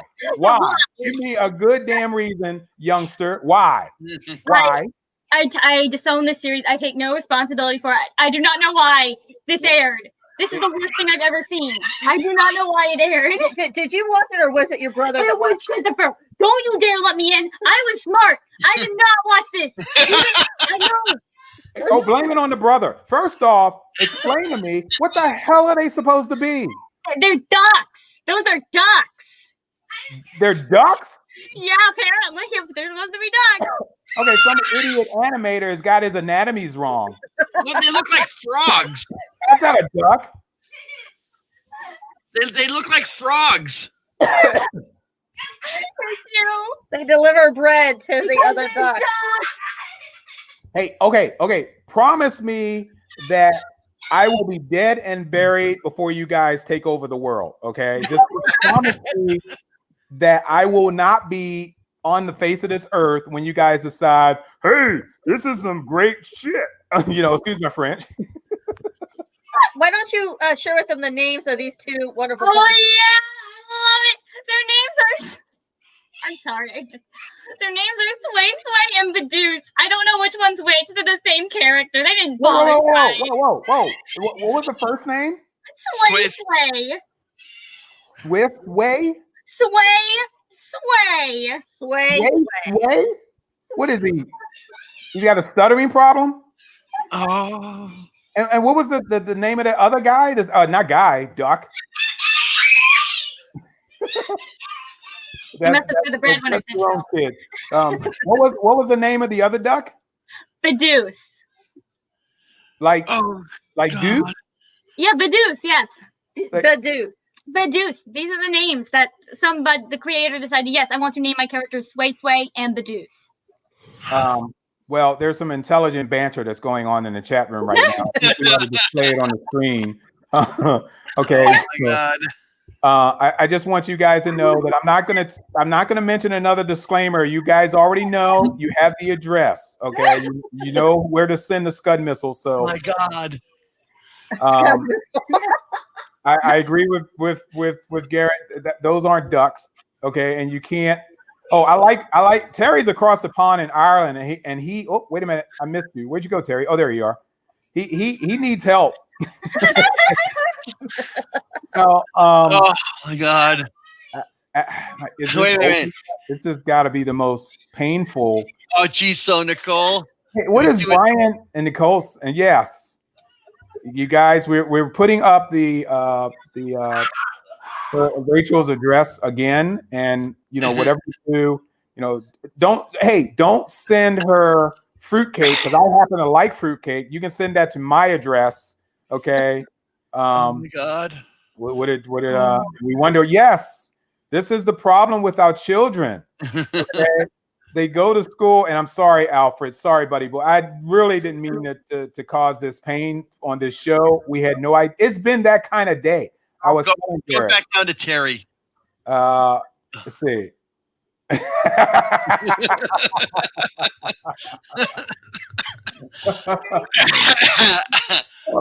Rachel. Well, ladies and gentlemen, this will be Rachel Rose's last appearance on Saturday night. We're happy to have her here as a guest for this show. Do you have more dumb cartoons for dumb kids? I think she's got one more. I have two more. Oh God, I can't endure it. No, don't worry. They're not. These two I consider, well, the first one I consider good. The second one I consider disappointing at worst. The breadwinner, you're not getting worse than breadwinners, or even monkey. Gym partner's a monkey at this point. You've seen the worst of the worst. I have to agree on the next one. I'm happy to see this next one. I had the joy of hosting the cast of this show.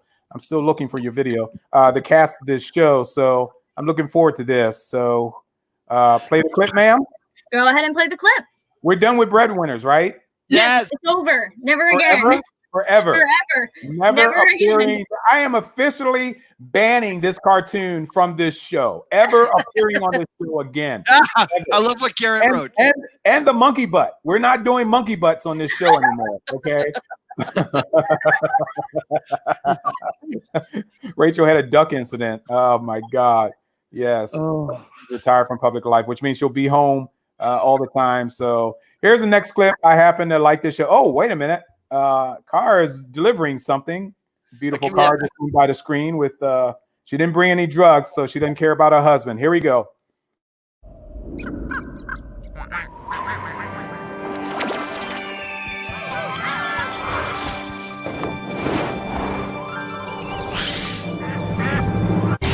Adventure time, come on, grab your friends. We'll go to very distant lands. We'll take the dog and then the human. The fun will never end. It's adventure time. Short, sweet, to the point. Great. Know exactly what the show's going to be about. But you don't, because that's not the premise. The premise of this show is not two friends going on adventures. The premise of this show is a kid growing up and learning that the world isn't as black and white as he originally thinks it is. The kid, Finn, I'm sorry to just go off like immediately on this, Mark, but I feel very passionately about this show. Oh, I like it too. I mean, I hadn't watched it. I had to bone up for what Adventure Time even was because this cast was coming to a con. I'm like, what the hell's Adventure Time? And I watched a couple episodes. I'm like, oh, well, this is freaking interesting. And, so yeah. What I wanted to say is that this show is very unique. And the fact that, you know how usually when you have kid characters, the voice actor changes out a few times because they puberty stuff was going up. This show has reels and heels. I didn't need that. Brian and Nicole. Yes, Chris Brown, best redemption arc ever. I agree with you completely. What I was gonna say is, Finn, Nicole Jobin. A lot of people don't. Give me a minute. I'm going off on all these tangents. What I meant to say is that, the kid Finn, he starts off as 12 and ends the show as 18. He grows up with the voice actor. And I think that in and of itself is a pretty cool thing.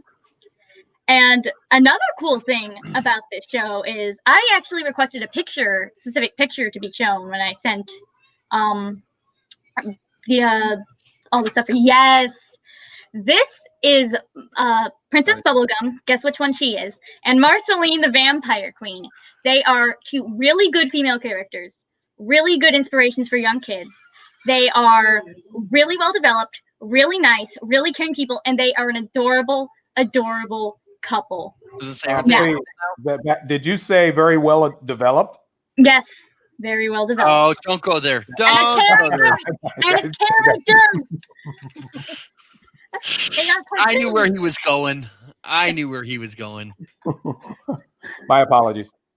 What now? I know I'm not gonna even say I know you don't like millennials, Mark. But even you gotta admit, it's pretty cool how in our cartoons we get to have stuff like this. We get to have LGBT representation and show kids that it's all right for two people of the same gender to love each other, for people not to have to conform to the gender that they were born with, or for people not to conform to a gender binary at all. That is really awesome that we get. I am a huge advocate of all of these issues that are going on today that should be brought into the fold as humans, not just Americans. So you will get no debate from me on this relationship, bringing it to the forefront to this viewing audience, regardless of what their age is. So I am a pro advocate of a pro advocate. Okay, I'm a strong advocate of this. So thank you for sharing that. Another thing I wanted to mention, I was going to end it there, but I do want to mention because Nicole really brought to my attention, a lot of people do not get this show, and that's perfectly understandable. This show is very weird. This show is very different from a lot of cartoons.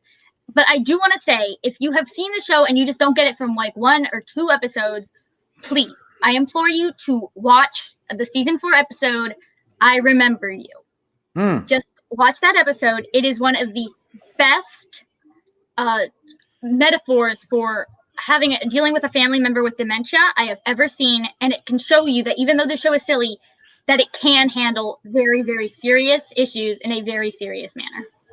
What was the name of that episode again? I Remember You, season 4. That is a very, very excellent tip. I'm sorry, I'm typing at the same time. That's a very, very excellent tip you just passed on to people. And of course, I'm the same way. When I kind of turn my thumbs, I want to represent. I want a tip for, My Little Pony. There are shows that I just don't watch because they don't interest me from the beginning, and of course, I've just prejudged it. But for you to just basically say, watch this specific episode could actually help me in liking an entire series just based on one episode. So good job on that. I just want to say that when Rachel was younger, I understand Nicole's thoughts because I did not get that show, and I actually banned her from watching it for a while because you ruined my life. because I just thought it was just too strange. But over time she watched it anyway. Yeah. So she's a huge fan of the show, and she met the guy who played Finn too. So yeah, so I need to add this point. I always look at kids and I can immediately tell how they were raised, mainly just from meeting the kids. I met Finn, but when Finn came to the con, he had to come with his dad. The relationship between those two on off hours, walking through the convention, walking through the dealer's room, was absolutely amazing. I'm like, this dad is bringing up this kid in the right way. And you said the character Finn went from the age of 12 to the age of 18. Yes. Okay, now a stupid question because I haven't seen this kid in a while, and I think he might have been 15 or 16 when I met him. So I'm assuming that he's currently 18, or when that series ended, he was in real life 18. Was he the real life age of the character? I think he was like maybe slightly behind or slightly above, but he was like in the same range. Yeah. Like when he started, he was like a preteen or just like 13, just starting out as a teen, and when he ended, he was almost a full-fledged adult. And do you know that the girl that plays the vampire, okay, she was basically a young adult. I mean, she had probably 5 to 8 years on the character that played Finn up on the stage. She was a beautiful woman of color, and it was almost like Finn's big sister in real life. It was great. And that really, the fact that you mentioned that just made me smile because that's kind of like the relationship in the show. Marceline is sort of like his big sister. So that just made me smile that the actors have such good chemistry with one another. Oh, they were fantastic. But the parenting alone is what, caught my attention. And I'm like, oh my God, that's a great dad, and he's a voice actor on a freaking weird show, But look, you turn Nicole around here.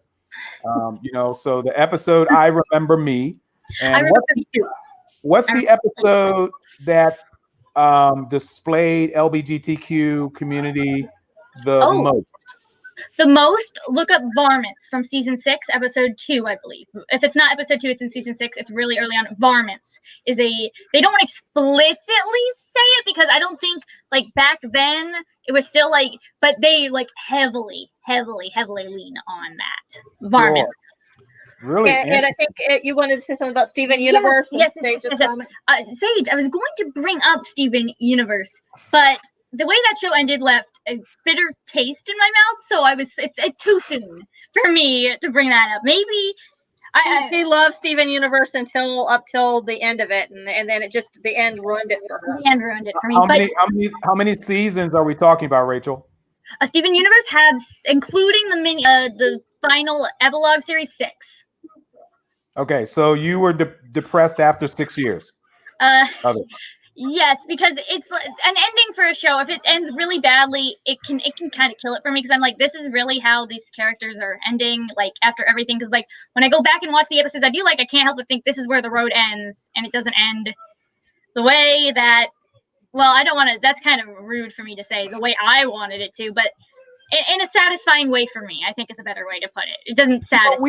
We've all been disappointed in the endings of shows. I mean, even as adults. I mean, look at Game of Thrones. I mean, everybody hated the last episode of season 8. You know, so we can understand, and it's very refreshing to know that you were smart enough at the time to basically dissect the show and understand your reasoning of why it just didn't do it for you. You know, so. Oh, wait a minute. Garrett wants to say something to you. Thank you, Garrett. Also, yes, could you go back to the last one? She brought up a wonderful, wonderful point that I made an error. Season 7, episode 2, Sage. Yes, season 7, episode 2. I'm sorry about that. Very good. Don't get confused. That's Season okay.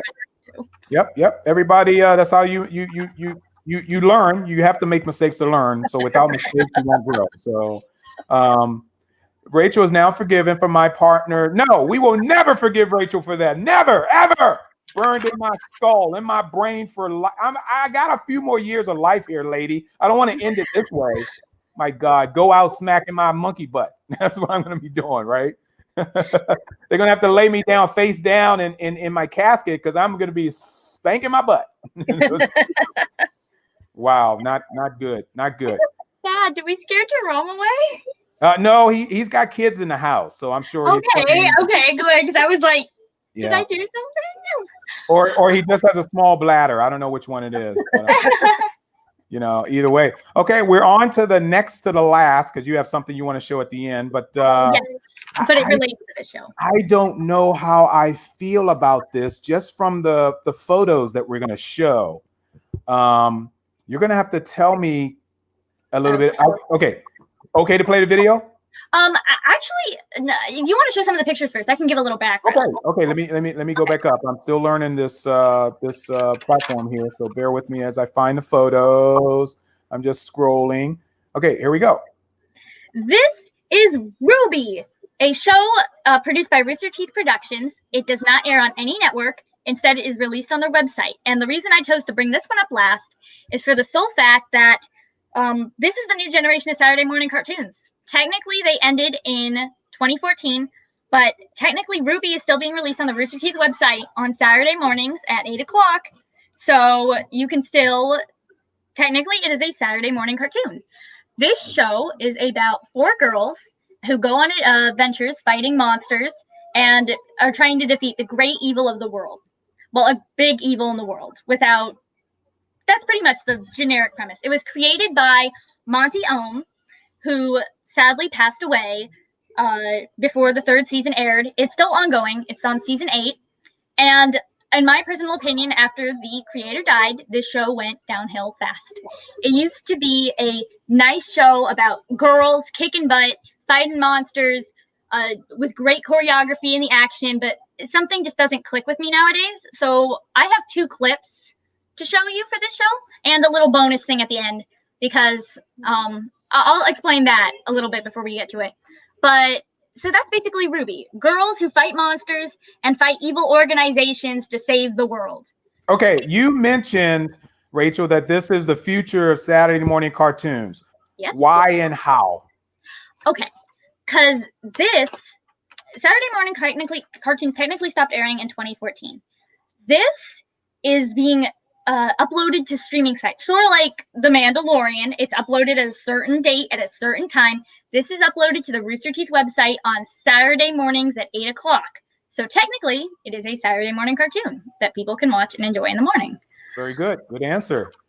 Okay, you have 2 clips here. Yes. You want me to play the first one, which is Yang versus yada, yada, yada? Yes, Neapolitan. This is from season 2. It's one of my favorite fights in the series, and my mom said I should include it for the sole fact that she likes what one of the characters does with a parcel. So you may go ahead and play it. Parasol. Wow. That is what the show is. Oh, okay. Jerome, if only Daphne and Velma wore those outfits, man, Scooby-Doo would just look like a whole different show for me. Lord. Wow. What you got? That was awesome. Yes. This is what the show is about. Can you hear me? Because I can hear like some echo. Am I good? Yep. Okay. This is what the show is about. It is, once again, this is another show that is really good with LGBT representation, just to let you throw that out there for anyone who's a fan of that. Right out the gate. Second thing, this show is about action primarily. It is a kick-ass girl cartoon about girls kicking butt. And I still like the show. I still watch it. However, I can't help but feel that after the original creator died, this was his baby. After he died, the show sort of took a little, the action is still good. Which this next fight scene that I have is from the later seasons. It is not bad, but it's lacking something that the original had. The original was fast-paced, quick, to the point. You knew what every character was doing. There was no slowdowns. There was no dialogue, like where there didn't need to be dialogue. It was a very nice, cohesive fight scene that you can just watch and binge without needing to know any context. This next clip, however, is a little different. I'm not saying it's bad. I want to point that out. I still like this show. I need to make that clear. But it's different. That's what I would like to say. The show is different. You can go ahead and show the clip now.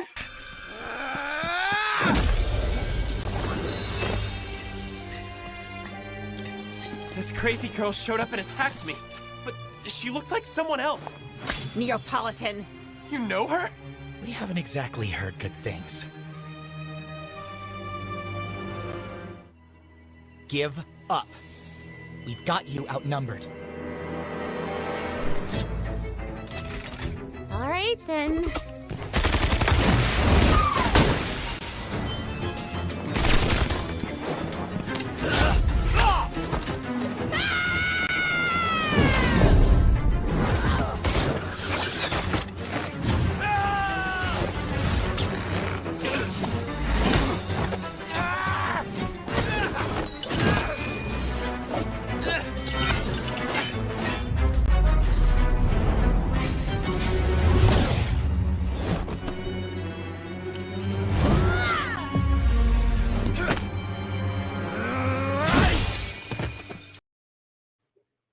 Okay. Oh, what have I been missing? What have I been missing? This is a wonderful show. And Sage is right. Sage is right. This is not a girl show. I want to correct that statement. It is a show with strong women characters. Men can like it just fine. This isn't a show that is just for girls. And that is my mistake. That is something that I screwed up on. And I still love this show to pieces. Though I can't help but love some of the earlier season stuff better. But that's just my preference with action. Stuff that isn't like slowed down. Stuff that is like fluid and solid in motion. But that does not mean, by no means, that I hate the new era of RWBY. So why don't you explain the Neapolitan character? Because this is what I thought was the really cool thing about her. Neapolitan is mute. She does not speak.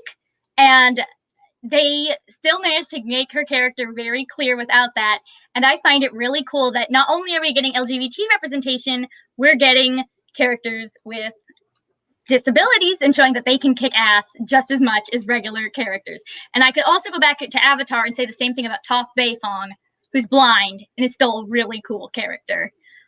So that's what I wanted to bring up. She's my favorite character in the show. So that's why my mom prompted me, because she knows that I love that character to bits. Well, I need to probably say this, and the fact that kick-ass female characters is not new to us. It's been around since, in my personal opinion, since Aliens, okay, where you had Sigourney Weaver's character basically getting in the kind of mecha suit there and yelling at the alien who had a young girl she was trying to protect, "Get away from her, you bitch."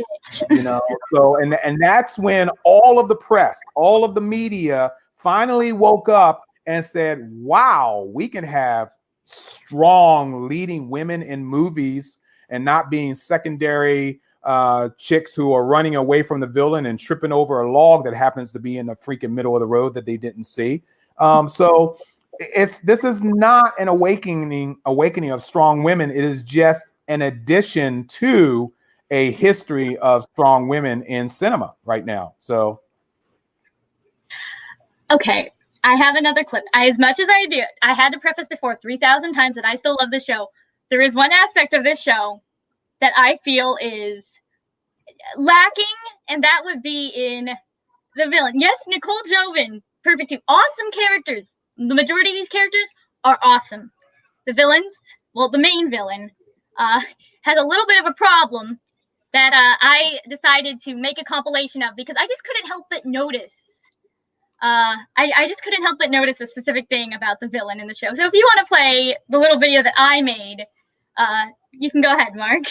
Wait a minute. Okay, I can wait. You made this video? I made that video. And can you teach me? It took me all day. Oh, well, I don't have that much time. Okay. I'm sorry. Hold on one second here. Yeah, I know we need to get Jerome up and running. Jerome, you ready to come back up? All right. Let me do this. You okay, dude? Oh, just some minor medical stuff. We're dealing with it here now. We're trying to diagnose it. So. Oh, do we need to stand No, by? no, Anything no. that we- I'll let you know if there's something happens. Okay, but you're cool now, right? Right now, yeah. Basically, important safety lesson: don't use the mouse for 4.5 hours. Well, yeah, that will definitely do it. But I'm glad it's nothing more serious than that.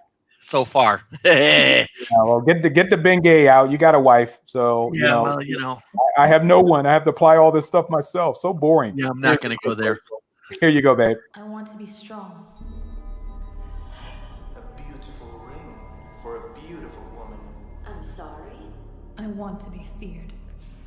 What? Impossible! What did it? She went that way. I want to be past a power that was never truly yours. But take comfort in knowing that I will use it in ways you could never have imagined.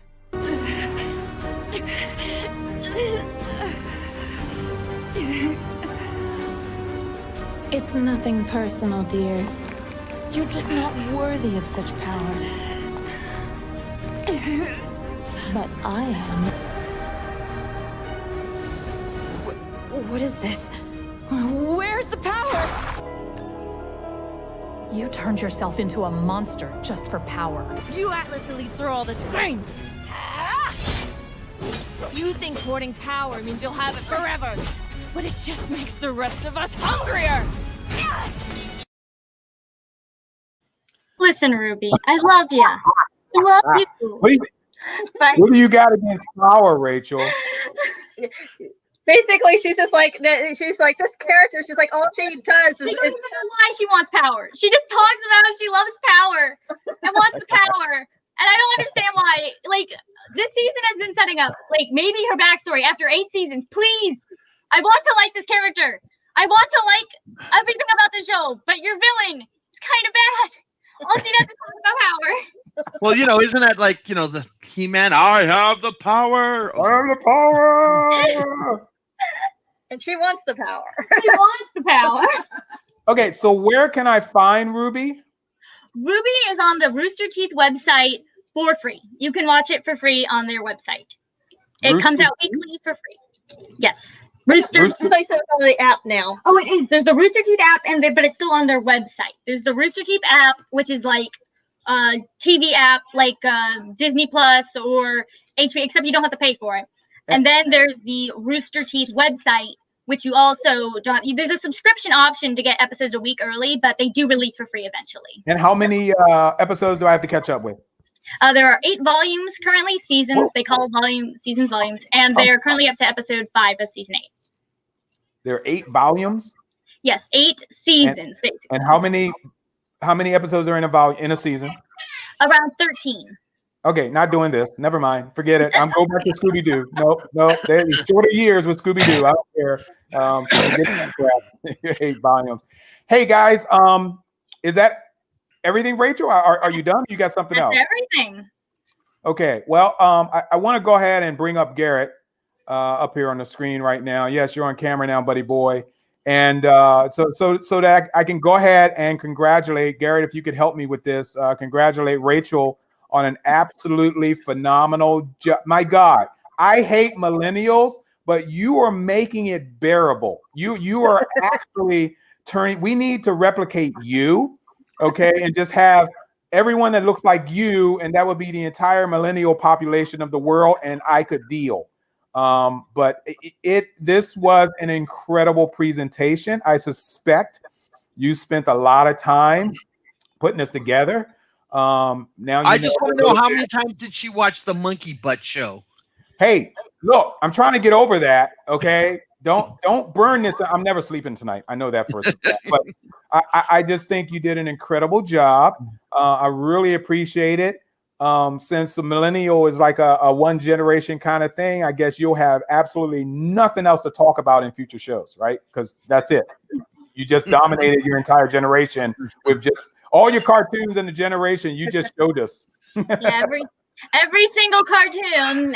Yeah, I pretty much covered them all. There's Mark, I'm sorry, but there's a lot more. There are a lot more.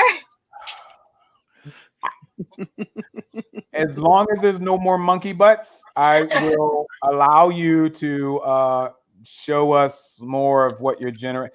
Garrett, what do you think of Rachel's performance tonight? Can't hear you. Oh, Garrett, that's on your end. Yep. Testing 1 2 3. Testing 1 2 3. Testing 1 2 3. There we go. Can you hear me now? Yep, I got you. We always heard you. You just couldn't hear us. Okay. Yeah, we. So first of all, I want to congratulate Rachel on an amazing show, because for anybody who loves a topic or a genre, it's amazing to see how absolutely brutally honest she was, bringing the best of a generation and the worst of a generation. And she reminds me of me now. Okay, I have no problems telling people they suck. So I mean, she really reminds me of me. So yeah. Yeah. I mean, you brought the best, you brought the worst, and you knew it. And that was amazing. I think you did a bang up job, kid. Awesome. Everything but the monkey butt.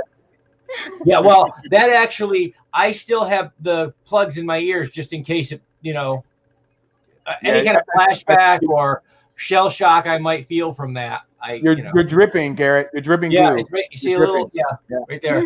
I saw something about somebody mentioned about the Ruby and the cosplay costumes. Rachel, didn't you have something, a fact about that? Oh yeah, I had a fun little fact about the costumes. The creator of the show, Monty Ohm, I'm gripping out tonight. Specifically made the costumes of the characters simple so that they could easily be cosplayed. He made them specifically so they could easily be cosplayed. I noticed the costumes. I mean, this is animation, and some fashion designer was involved in the creation of the show, because the costumes were just unbelievable. The first fight scene was a little bit more risque than I like to see in a cartoon. Okay, I mean, that's why we have porn. But I mean, it was like, holy mackerel, she's kicking butt in her underwear. Oh my God, got a bustier on. Go ahead, Jerome.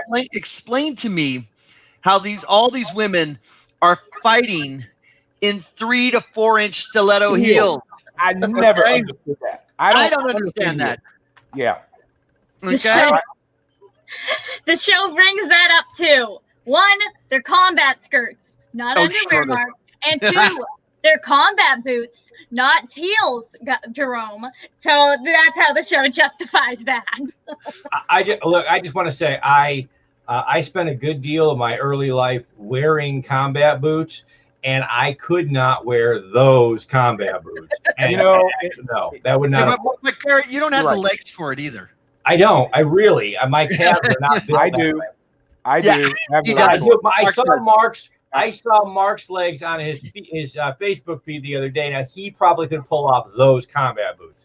I don't have that going for me. No. Okay. Yeah. Whatever. I like Terry's comment, and looks like we're gonna have to make up. What did she say, Garrett? Who was that? Sage? Was that Sage or Dina? What did she say, Garrett? No, that was Steven. What did you say?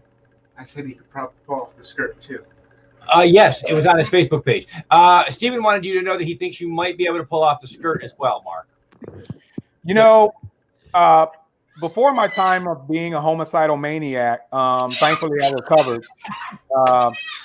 So I think we should adopt this PTMB. So cartoon crew, if cartoon crew for our future shows, if there's something that you've seen that we produced and you want to make comment on it in code, just put up PTMB. All right, PTMB. Remember that. Post-traumatic monkey butt. Post-traumatic monkey butt. PTMB. We got it. Oh man, oh man. What are we doing? You just have to be used to it. Yeah, whatever. I can't see anybody walking on the balls of their feet. This doesn't make any sense. I can't do it anymore. They destroyed my ankles. My ankles got destroyed wearing high heels. So. Oh, I'm sure. So, Sage, I would love to see you in high heels. They're nice to look at. So we invite you. When Sage wears high heels, though, she's 173 feet tall. I'm sure. Yeah, you're probably looking at her navel by the time she puts on a pair of heels. Rachel, wait a minute. Hold on. Oh. Never mind. It's not that far after dark yet. Is that Steven? Why don't you evict that bastard? Get him out of the house, okay? I don't need a freaking peanut gallery. Oh my God! Now I know why we didn't do Saturday morning cartoons after dark. Yeah, well, this is great, man. We're gonna have to do Saturday morning cartoons after dark and pick up on Fritz the cat, maybe. Oh no, no, not Fritz the cat. No. Well, how about heavy metal? Oh yeah, that's gonna be. Oh, you know what? I haven't heard Fritz the cat in 20 years. Oh my gosh. Yeah. There you go. Saturday morning cartoons featuring Fritz the cat and heavy metal. Yep. Mark, is this a good time to for all of us to look at Rose now, as she sits next to Rachel and say, we sincerely apologize for the long conversation that you're going to have after this show. Hey, you know what? Rachel is so damn intelligent. I'm pretty sure she can handle it. All right, Rachel, Fritz the cat. Okay, all right. Just putting that out there. What is Terry saying here? Exactly, That's right. There you go. Screw you, FCC. You ain't blocking us. Look at all these things coming up now. Sunday evenings, HWW's TV after dark. Oh no! Oh my Lord! SMC after dark. Adult Swim. Without clothing, you should have put behind there, Charlie. Without clothing. Hey, I'm naked underneath my clothes. You're what? I'm naked underneath my clothes. Jerome, you're so white, I probably wouldn't see it. You'd be blinded if I took this shirt off. I'm pretty sure, especially when you did a profile for me. Oh my God. For way more reasons than the color of your skin, brother. Rachel, are you keeping up with this conversation? Yes, I am. Very much so. Rachel's going, I really don't want to hear this anymore. Oh man, we're getting slammed. Now we're getting slammed. But to continue my accolades for Rachel, you were absolutely phenomenal. My God, this has basically been a 2-hour show. And it was worth every second of it. Everything that you showed, everything, your dissertations, your research, your public speaking was absolutely phenomenal. I'm a little jealous how well you carried this out. I've been speaking on stage for decades, but my God, man, I feel like an amateur compared to what you came up with, except the monkey butt. Okay, you that is unforgivable. Yeah, I got PTMB because of you. PTMB. I can see myself walking down the grocery aisle and like Tourette's, I go, monkey butt. What worries me more is I want to just take a moment to thank Garrett and Sage for helping to get the last minute clip on and for like editing down those clips to like the time. That was gret. Thank you so much. Phenomenal. Okay, don't expect it every goddamn weekend, okay? So just letting you know they were doing us a favor today, okay? So I think it's actually Mark has blackmail on Garrett. That's all. Yeah, well, it goes downhill from here next week. which is, by the way, ladies and gentlemen, next week is our Christmas special, where we, the four of us, or the three of us, have actually divided up a number 4 classic Christmas shows, so on the animation end. And if you watch our show, because we're not going to tell you now, but if you watch our show next week, we'll be doing a Christmas special, and we're just going to be celebrating the holidays. I think it's really, really good that we can give you guys who are watching and listening to us this level of entertainment. I'm not putting it high on the bar. I'm just saying this level. Okay, this is what you get. What you see is what you get. Monkey butt. Oh, I'm sorry. There goes again. All right. So, look out for us for next week. And I do also want to personally thank Sage and Dina and Garrett in particular for allowing us to host this show. I'm hearing background music noise here, so I'm going to mute some people and see if it goes away. Yep, that was on Garrett's end. Want to thank you guys for putting together late notice a rescheduling of this show. You won't see our previous platform for Saturday morning cartoons ever again. I did some serious lip service and a very, very deep down, heavy, nasty, profanity-laden letter to the tech support for my last crew, and I can get angry that way when and it's rare. It's rare that I get really angry like that, but I just went off the deep hook. Should just be dedicated to the Star Wars holiday. Chris, I'm pushing you off a cliff. Just go find one, stand there, and I'll be right over. Okay, so. I would like to remind that was Chris over there. Chris, you can actually go to HWWS Web TV and watch the holiday special in its entirety. You will be alone, but you can watch it. Chris, you're a fool. Okay. So this is no Jedi mind trick. So go watch the holiday special. Terry is putting up some promos here, which is great. There is a Lights Thunder action show holiday special tomorrow morning. Take a look at all the Disney Investor Days announcements for Marvel and Star Wars, which blew my mind. Is too many of them to revisit for me. I just want to wait until the goodies. I want to wait for Christmas Day, not literally Christmas Day, but for the debut of all of this content that Marvel and Disney put out. I think it's about 100 of them. Go ahead, Jerome. As I said on Reels and Heels, to heck with Marvel, to heck with Star Wars, as long as we get that relaunch of Darkwing Duck. That's all I care about. Okay, look, I thought we were through with ducks. Don't get it. You said duck. Like, I'm triggered now. It's a subliminal, I can't even say that fast 3 times. It's a subliminal image and a vocal tone that's going through my ear cavities about ducks and butt. Hey, Mark, is it going to be before Christmas? When are we doing our final Mandalorian wrap on the last 4 episodes? Okay, so Mandalorian is ending next week. I would. What do you think? I would love to do it. We could do it next weekend. Next Sunday? Yeah. We'll do like we did last. Yeah. Okay. Yep, that'll be our last 6. We could do it. Did we do it on a Sunday last time or Saturday? We did Sunday. Okay, Sunday. let's do Sunday again then.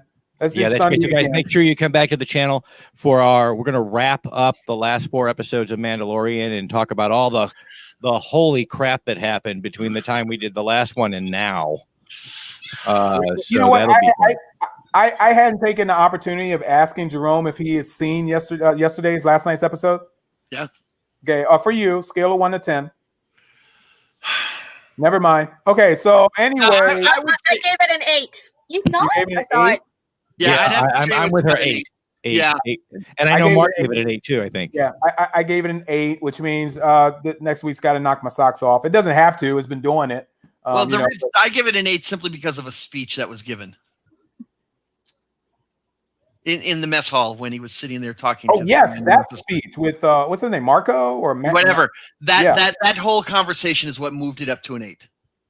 Got it. And Brian has given it an 8.5. Wow. I think it scores higher for me because they did prove to me that our young Prince Oberon's face is in good shape still. They took it. We got to see that his eyeballs are back in place and all that, so it's good. Well, we're not doing spoilers yet, but I can throw clues out to people that have seen it. I get you guys will get this. Wow, Mike 9. You guys will get this, but he has lovely eyes.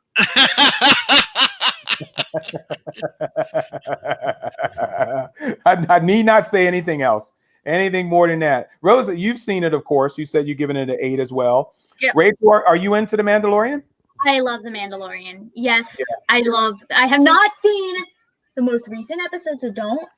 But the whole show for me is like 9 out of 10. Like just the show as a whole. It is one of the best things to come out of it's the best thing to come out of Star Wars since Disney got it. I think, except maybe Clone Wars season 7, the last 4 episodes of that. Agreed. I love this girl. Oh my God, it's like me. Wait a minute. Is that my daughter? Oh, never mind. Anyway, so you got some explaining to do, Rose. Anyway, so I agree 100%. It is just absolutely phenomenal. And I know we moved away from cartoons and talking about Mandalorian, but this is how the HWWS network works. We're nerd and geek oriented. You know, anything can pop up at any time during any show. We won't be talking about monkey butts anymore, but oh my God, man. I'll wake up in the freaking middle of the night screaming. You know, I'm going to wake up in the middle of the night screaming. I recommend a healthy dose. It cures what ails you. No, it cures ails you. What ails you. That's it. Yeah. I don't know. Should I drink it or do I just pour it onto my eyes? What's the fastest way to death? I don't know. You tell me. Jerome, why don't you demonstrate? Oh, I'm good, thanks. My life insurance isn't paid up yet. Yeah. Yeah, Mike, I get it, but sometimes a little too much is not a good thing. I think to give you more want is best for, you know, all of the studios. If you want more, they did their job. So that's great. Yes, I know, Nicole. We did. We should pull you into this network. We all digress into our nerdiness. We all do. All of us, each and every one. Let me ask you guys this personal question.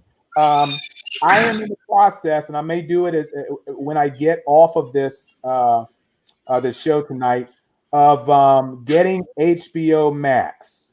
And I swore up and down, one side and the other, for a while that I will not be paying for another streaming service. And already Jerome is shaking his head no. Rose, what do you think? We have it. I haven't been able to watch any of it because I can't get it on my TV. Yeah, Roku won't let us get it on our TV. So we can't. Oh, man. Only my husband gets to watch it on his phone. That's it. Wait a minute. Do you have a Fire Stick? No. Oh, okay. Because there is an HBO Max on Fire Stick now.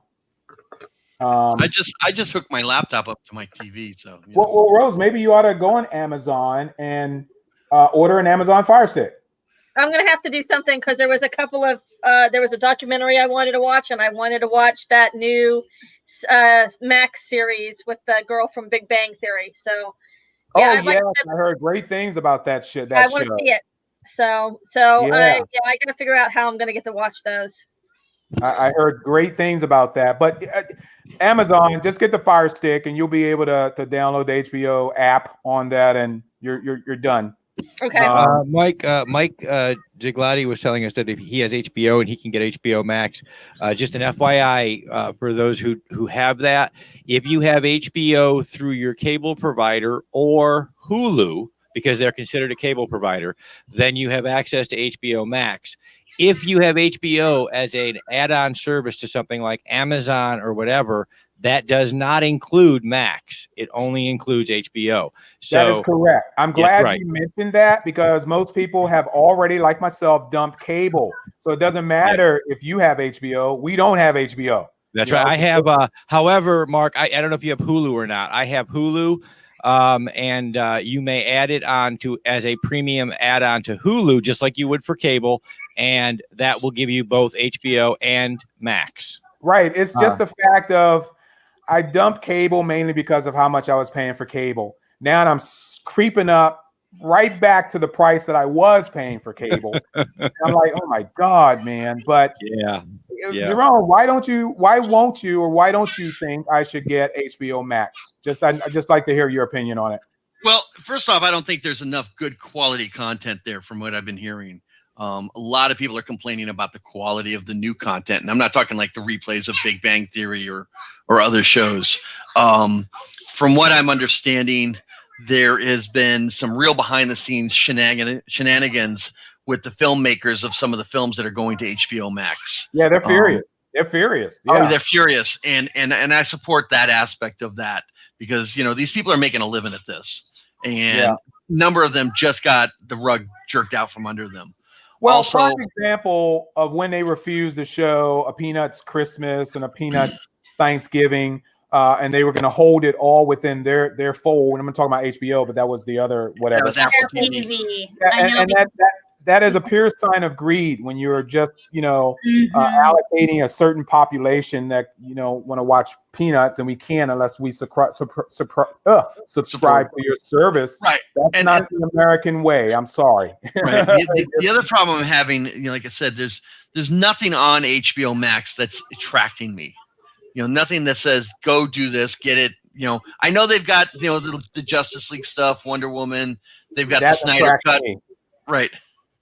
Yeah. But you know what? That's going to come out anyway on DVD and all that. And I'll get that as part of my collection later on. I'm not going to pay the monthly fee and just to watch it and then get it when it comes out on hard copy. Well, that's an interesting aspect. I don't want to go. I'm sorry, Garrett. I'll get to you in a second. I don't want to go to the cinema to see Wonder Woman. So I have no other recourse, and I'm not going to wait a long time because I'm the guy that likes to be in the moment. I'm really not going to wait a while for it to come out on DVD and then watch it. I really need to see it when it comes out. So what other recourse do I have? I wanted to see some of the shows that's on DC Universe. I couldn't see it because I refused to subscribe to DC Universe. Now they're on HBO Max. So that kind of supplies me with that content that I wasn't able to watch. What else am I supposed to do, Jerome? At this point, you have to make some choices. The other reason why I was saying no is if you start adding up all the streaming services that you are streaming, you're basically back to paying the same amount as you did. Yes, that's what I just said. Absolutely. And that's what pisses me off. My two streaming services I pay for is, well, maybe more than two: Netflix, CBS All Access, Disney Plus. You got Prime? I'm sorry? Do you have Prime? Yeah, Amazon but that comes Prime? with your membership in Prime. Right, So- but my point is you're paying that also. So there's that also. At some point, you have to make some decisions. I agree with you 100%. Go ahead, Garrett. I was gonna say is I'm with Jerome with the if you get all of the streaming services that come out, you'll be paying probably you can probably rack up a bill 3 times the size of your original cable bill at this point. So I mean, it's one of the things that I do I literally on a weekly basis as we go down the list. Keep up with the current news and things like that. I dropped DC Universe. I had it when Titans dropped. I dropped it immediately because it had a formula for failure. The only content there was the Warner Brothers DC content. So that was a formula for failure. So it was a relief when HBO announced that they were going to be taking on that, because one of the things that HBO Max has done, and again, it makes Max, it gives value to Max, although I will say it takes away value from cable subscriptions to HBO, because HBO and HBO Max are two different entities. Max comes with both. HBO does not come with both. So, but what makes Max worth it to me is that they are reaching out to other networks and kind of doing the Amazon thing. They're bringing in other content besides just Max content or DC content. There's about, I think last time I checked, there were about 6 different production networks that are feeding the HBO Max pipeline coming up. So, and they're in negotiations for more. So while I think it's a pain in the butt, it might not be worth it now for some people. It's something that I would look at some of your other smaller services and say, is that content going into HBO? And maybe consolidating, because we do Right. that regularly here. I go through and get rid of all the $5 ones and pick up the $20 one to save $5. You know, if I get rid of 5 and I only pick up one, then I save a little bit of money. But it is worth, as Jerome noted, it's worth going through and tallying them up and seeing where can I get that content that's not there, because it's $7 a pop or $9 a pop, or Netflix just went up. So you're getting pretty close. I think we cut our cable bill in half when we cut the cable. Actually, a little more than half when we went to Hulu.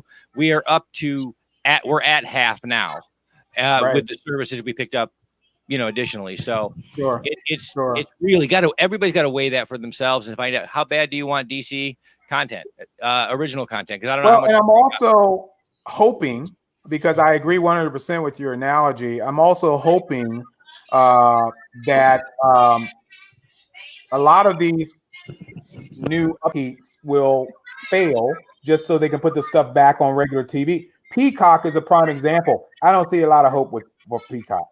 No, Peacock's number one problem is that they pitch themselves to the world as free streaming, and then as soon as you get inside the app, that's when the bait and switch happens. Yes. Yep.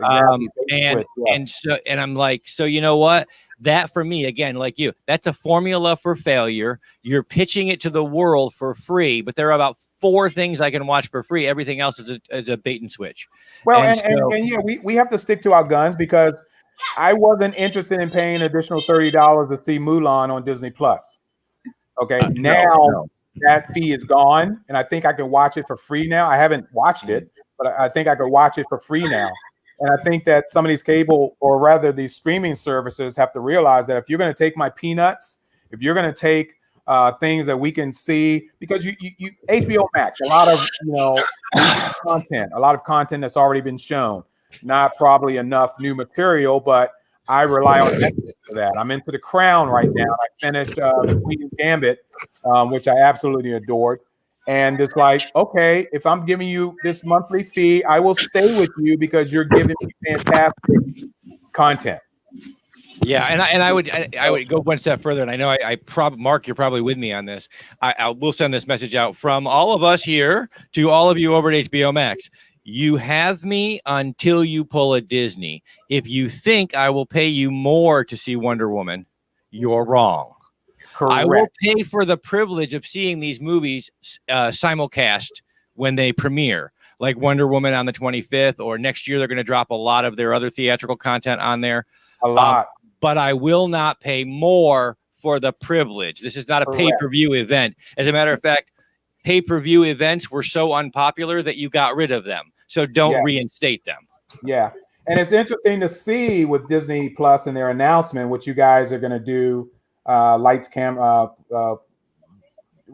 Thunder Action is doing it. Lights, Thunder, Action. Right. And it's nice to know that out of those, a huge chunk of that is going straight to streaming. Okay. Straight to television. Some of the series and so on, and Hawkeye, for one, are coming straight into series television. And that's fantastic, because I don't know if I would pay a lot of money just to go see that at a theater. So you're already getting monthly fee from me in the first place. So give me some content. Yeah. And on the bottom line is, folks, I mean, there's something to be said for a theater experience. I still go to the theater, especially for a big event style premiere. So when, I wouldn't go necessarily for Captain America, but when the Avengers came out, I went. I wouldn't go for a smaller story, but when a big story comes out or a new Star Wars movie, I go for the event. But that's cosplay and popcorn, and there's all kinds of stuff going on. But your TV at home now, guys, is I mean, look at the size of TVs today compared to when we were young. TVs are 60 inches across. My screen in my living room is 100 inches. I do not need. I just saw the release of a 110-inch TV that's coming out. I can't afford it right now, or I don't want to afford it right now. But I'm happy with my 65. I'm looking for a good reason to upgrade to a 75. Where the hell is the 65 going to go? The bathroom. And but I have to agree with Garrett on this. I mean, there are certain films you don't watch at home, okay, because of the size of the screen. I don't care 100 inches, whatever. I went and saw in a theater. I saw 2001. Okay, I saw Ben-Hur, Lawrence of Arabia. Okay, you don't see the original Star Wars trilogy on a small screen or on a whatever. You see it on a big honking screen with a sound system that's going to make your fillings rattle. Okay, and that's what we have. That's what we have here. Okay, I'm coming down to your house. I'll bring the DVD. Yeah, I mean, I've got the whole setup. Sage's dad is actually a kind of an audiophile, so he set us up with the speakers, and we did the whole. However, that being said, I will still go to the theater if it's an event movie. So because that's half of the fun is watching people react, seeing them cheer, watching them cosplay, watching them, hot comics in the lobby, whatever. And this that's is my problem with Wonder Woman coming out. One of the reasons I'm getting HBO Max is so I can see Wonder Woman, because I don't want to experience the theater right now. I don't consider it safe. But if I don't get HBO Max, I'm in a quandary. I can't let I'm not that type. Sorry, guys, not that type to wait for a DVD or it comes out on HBO or whatever. Sorry, gotta see it the first week. That's me. Go ahead. So one of my local theaters runs those classic films I was telling you about. Okay, now 100 inches is nice. But when you're talking feet across, like the theater screens for Ben-Hur, okay, and you're watching the chariot race, I got your point. I got your point. Hey, Mark, I agree with you. And I've had movie experiences. That's the reason why there's certain movies, that I would go to the theater to see. I mean, God, a new Star Wars movie or a new Star Trek movie. I don't think I want to watch that on streaming. I have to have that. No, those are such big events, and the audience is a part of the experience. The big screen, like I said, to me, that's not so much, because actually the projectors only projected a certain visual acuity anyway. However, I do say that, look, sometimes the audience, the smell of popcorn in the air, the guy sitting next to you with the Raisinets that are driving you crazy because Mark is a diabetic, and the guy's like, "Here, smell my chocolate." And that guy, those guys, that's part of it's part of the experience, man. It really is. And for some things you need it, but like I said, today you can get so much content in streaming that they have to release content in streaming. Because if the theater industry, given COVID this year and all the things that are happening, is going to survive, they're going to have to start catering to a very specialized experience for moviegoers. It can't be just sitting watching a movie, because I can do that at home on my 75-inch TV. And it's all a personal choice, and no one should look down their nose at someone because they decided they want to see a theatrical release in the privacy and the comfort of their own home. How dare you judge someone for wanting to do that? Okay, so regardless of what kind of experience you want to experience, that's on you. It's your personal choice, your personal decision, and screw you if you think I'm watching it the wrong way, because that's and it's time. It's time, guys. Remember Mark and Jerome, Rose, all of us. Remember when we grew up, the price of a movie. Okay, $2.50. It is time. If you're out there watching this broadcast right now, audience, it is time for you to take back your power as a consumer. If you want, if they're going to charge you, cheap theaters are $10, better theaters are almost 15. If they're going to charge you that kind of money for 2 hours worth of entertainment, demand more from them. It's insane. I don't go to movies at night. I'll go to a bargain matinee just so that I can cheat the system. It's like, no, dude, I'm going to pay $5 for this Star Wars movie. I'm not giving you, $15 of my money, for 2 hours. But see, Cara and I will go out to the movie on Friday or Saturday night because we've got a sitter, and for us, that's date night. Okay. But it is. But it's about that consumer power. Take back your power. Make them earn your dollar. Right. That's all. I don't say you're wrong. In fact, I agree with Jerome. Some people, that is their date night. That is their time away. I never would say you were wrong. That's your thing. It's a personal preference. That's up to you. I don't care. Just make the vendor, the business, earn your dollar, because they've stopped trying to earn our money. They just keep increasing prices and saying, "Hey, you'll come and see Love Actually on a big screen." No, I really won't. No.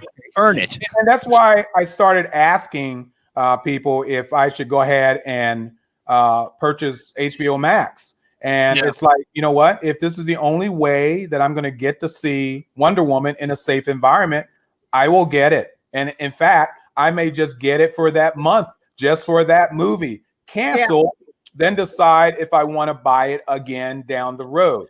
Okay, it's as simple as that. But in terms of, I mean, I would love to see Wonder Woman on the big screen. But there are other movies Dune that on a big screen. What?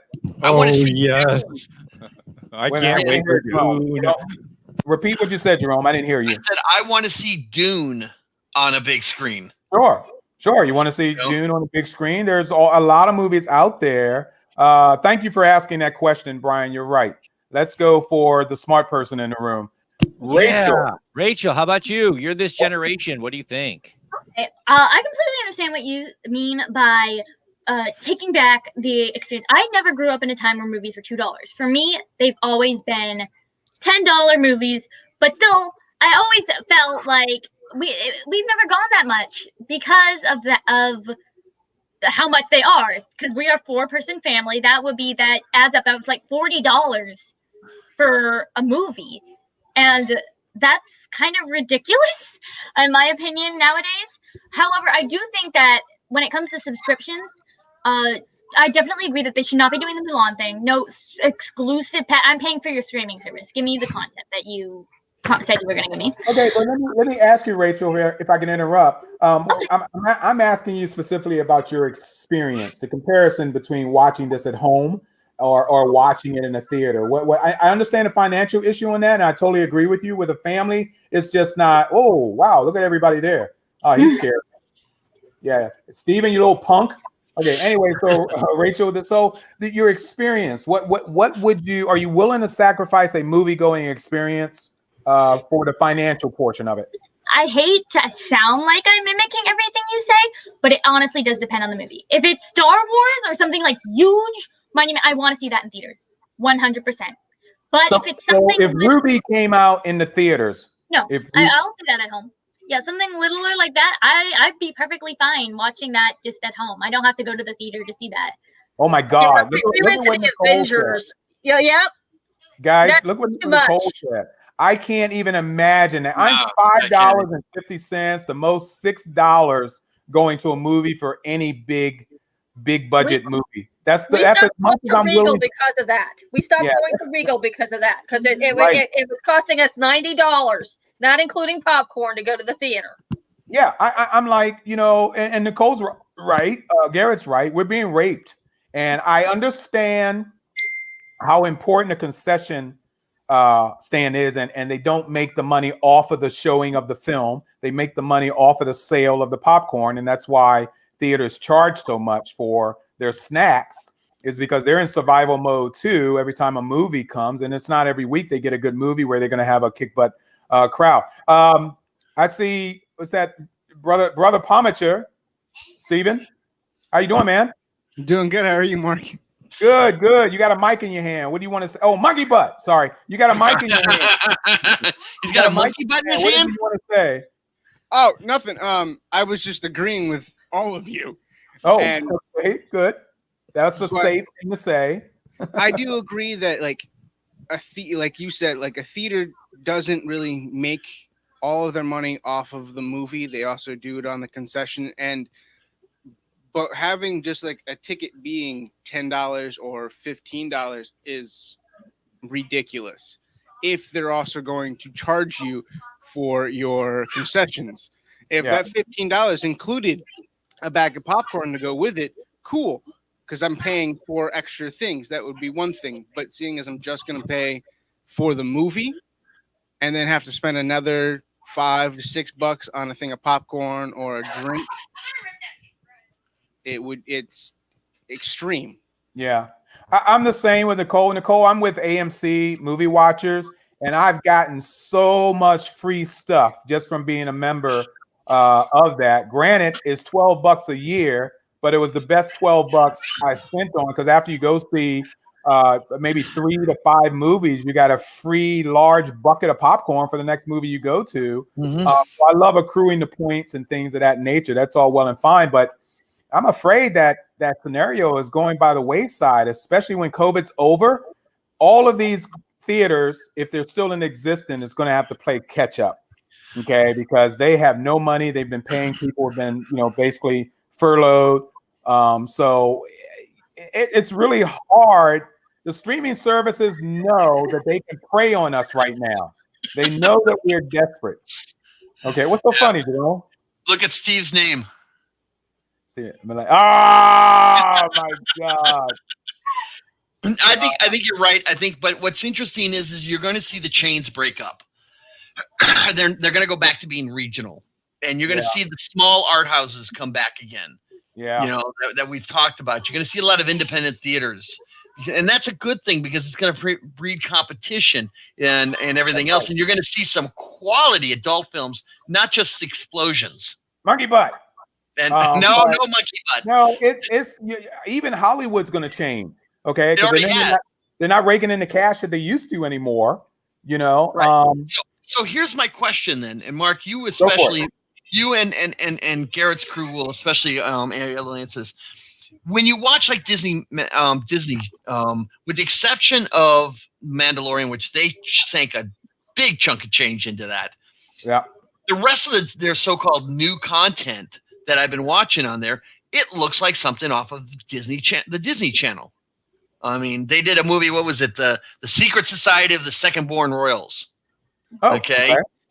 And I watched it, and I felt like I was watching something from the Disney Channel. Really? Yeah. The quality wasn't that great. The acting was, those young kids from those shows. You just looked at it, and you just kind of went, really? We're paying how much for this type of show? And I'm starting to see that with other streaming services that they're okay. We're not making as much as we thought we were going to. We can't slam all this money in. We have to lower the quality, and they're not making up for it in the quality of the writing. They're just dropping everything down. I agree. I just got to say, I so hate Rachel, but you're absolutely right. I agree with you on that point. I think it's picking and choosing, and what, a good analogy of what you just said was when I saw what Marvel and Disney released, and I'm like, where the hell are they getting all the money for all the money?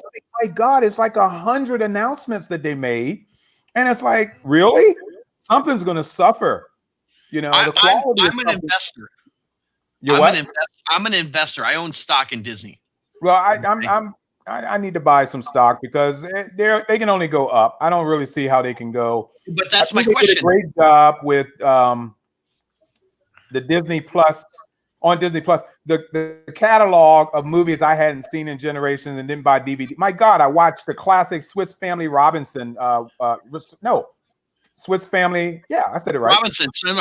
We watched the Castaway Cowboy last night. I'm thinking Lost in Space here all of a sudden. Yeah. But the classic Swiss Family Robinson lately. So hey, I watched the Castaway Cowboy with James Garner last night. What was it? Castaway Cowboy. Oh, I don't remember that one. Oh, it's a horrible film from '74. Okay. Okay, but when they start releasing the wonderful world of Disney films, then I'll be happy. But look, my question as an investor, and you said it right there, is where are they getting the money for these films? Yeah. These are $200 million films. Yes, and I'm looking at the number that they announced, and the ones I don't want them to mess up. I mean, even though Hawkeye is going to television, streaming, let's say, I really want that to be quality. And so far, from what I've seen from Mandalorian, I think they got the aptitude to do that. Okay, but that's the problem, though, is Disney is currently losing money hand over fist. Okay? You think they are?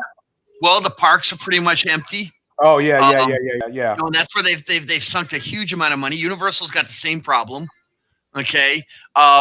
The theaters are closed, so they're not raking in the big bucks from the theaters if they're doing it all streaming. Sure. Okay. So where are they getting this money? This is the problem, and I'm a Star Trek fan. This is why Star Trek 4 is not happening. Yeah, there's no money.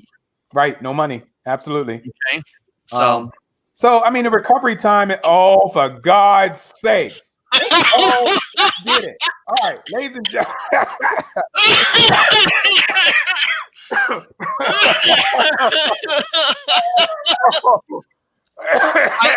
I think that was that had to have been Sage that did that. Oh my God. Oh my No. Do not know. That was not Sage's fault. That is all GW. That is all GW. Oh. Rachel, Christmas is canceled. Okay. Oh, for crying out loud. And I was flashed. It wasn't at all. Oh my God. Where did he dig that up from? I don't want to know. Google. I don't want to know. Oh my God. You Google monkey butt? I mean, yes. Yes, that's exactly what it is. PTMB. Oh my God, Rachel, you're never being forgiven for this. You know, we could have skipped over that one stupid ass show. We could have skipped over that. Rachel, this is the internet. It will never go away. Oh my God. When you're 90 years old, people are gonna go, "Hey, aren't you the Rachel of the monkey butt?" This is my brain. It will never go away.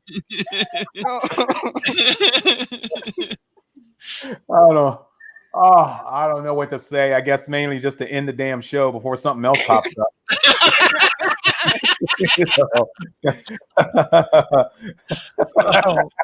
Okay. All right, Alfred, I'm gonna punch you in the liver. Okay? You know, wow, man, you red butt baboon, you. Thank God. No sound effects. That's good. Okay. Don't tempt him, Mark. Don't tempt him. I know he'll be. That's why I'm ending the show, so I don't give him opportunity. Hey, it was fun. It was so fun. Thank you so guys, much for having me. This was great. We've been on for 2 hours and 34 minutes and counting. My God. And Rachel, oh my God, I'm damaged. Thank you for your marvelous presentation. I can't wait to see your next one. So give us some idea of when you want to appear again. And if you want to do it based on millennials, that's fine. If there's anything else, because we do classic cartoons here, you know, and even some of us were around when our classic cartoons were actually playing. So it doesn't mean you're stuck with just millennial stuff. In fact, I beg you not to do anything else on millennial stuff. Cover on this topic. No, Brian. So everyone, this has been Saturday night cartoons. My God, Saturday Night Live doesn't come on this early in the evening. This is why they put it on that late. You know, we may have to start doing our shows at midnight. If there's anything like this one, then definitely. Yeah. Look, we're gonna go ahead. Again, Yeah. Thank you, Jerome. Thank you, Rose. Hello, Steven. Thank you, Garrett, Sage, Dina, and our wonderful guest host today, Rachel. Remember, you can watch this broadcast again because we put it on the YouTube channel, but I don't understand why you would want to watch this broadcast again.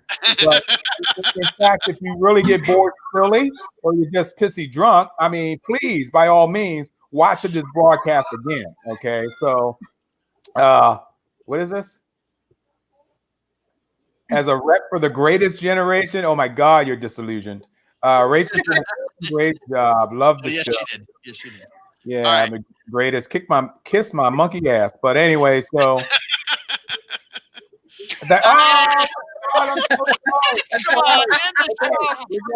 That's your fault, Mark. That is your fault. I gotta go and scrub my eyeballs. Bye. Bye, everybody. Bye.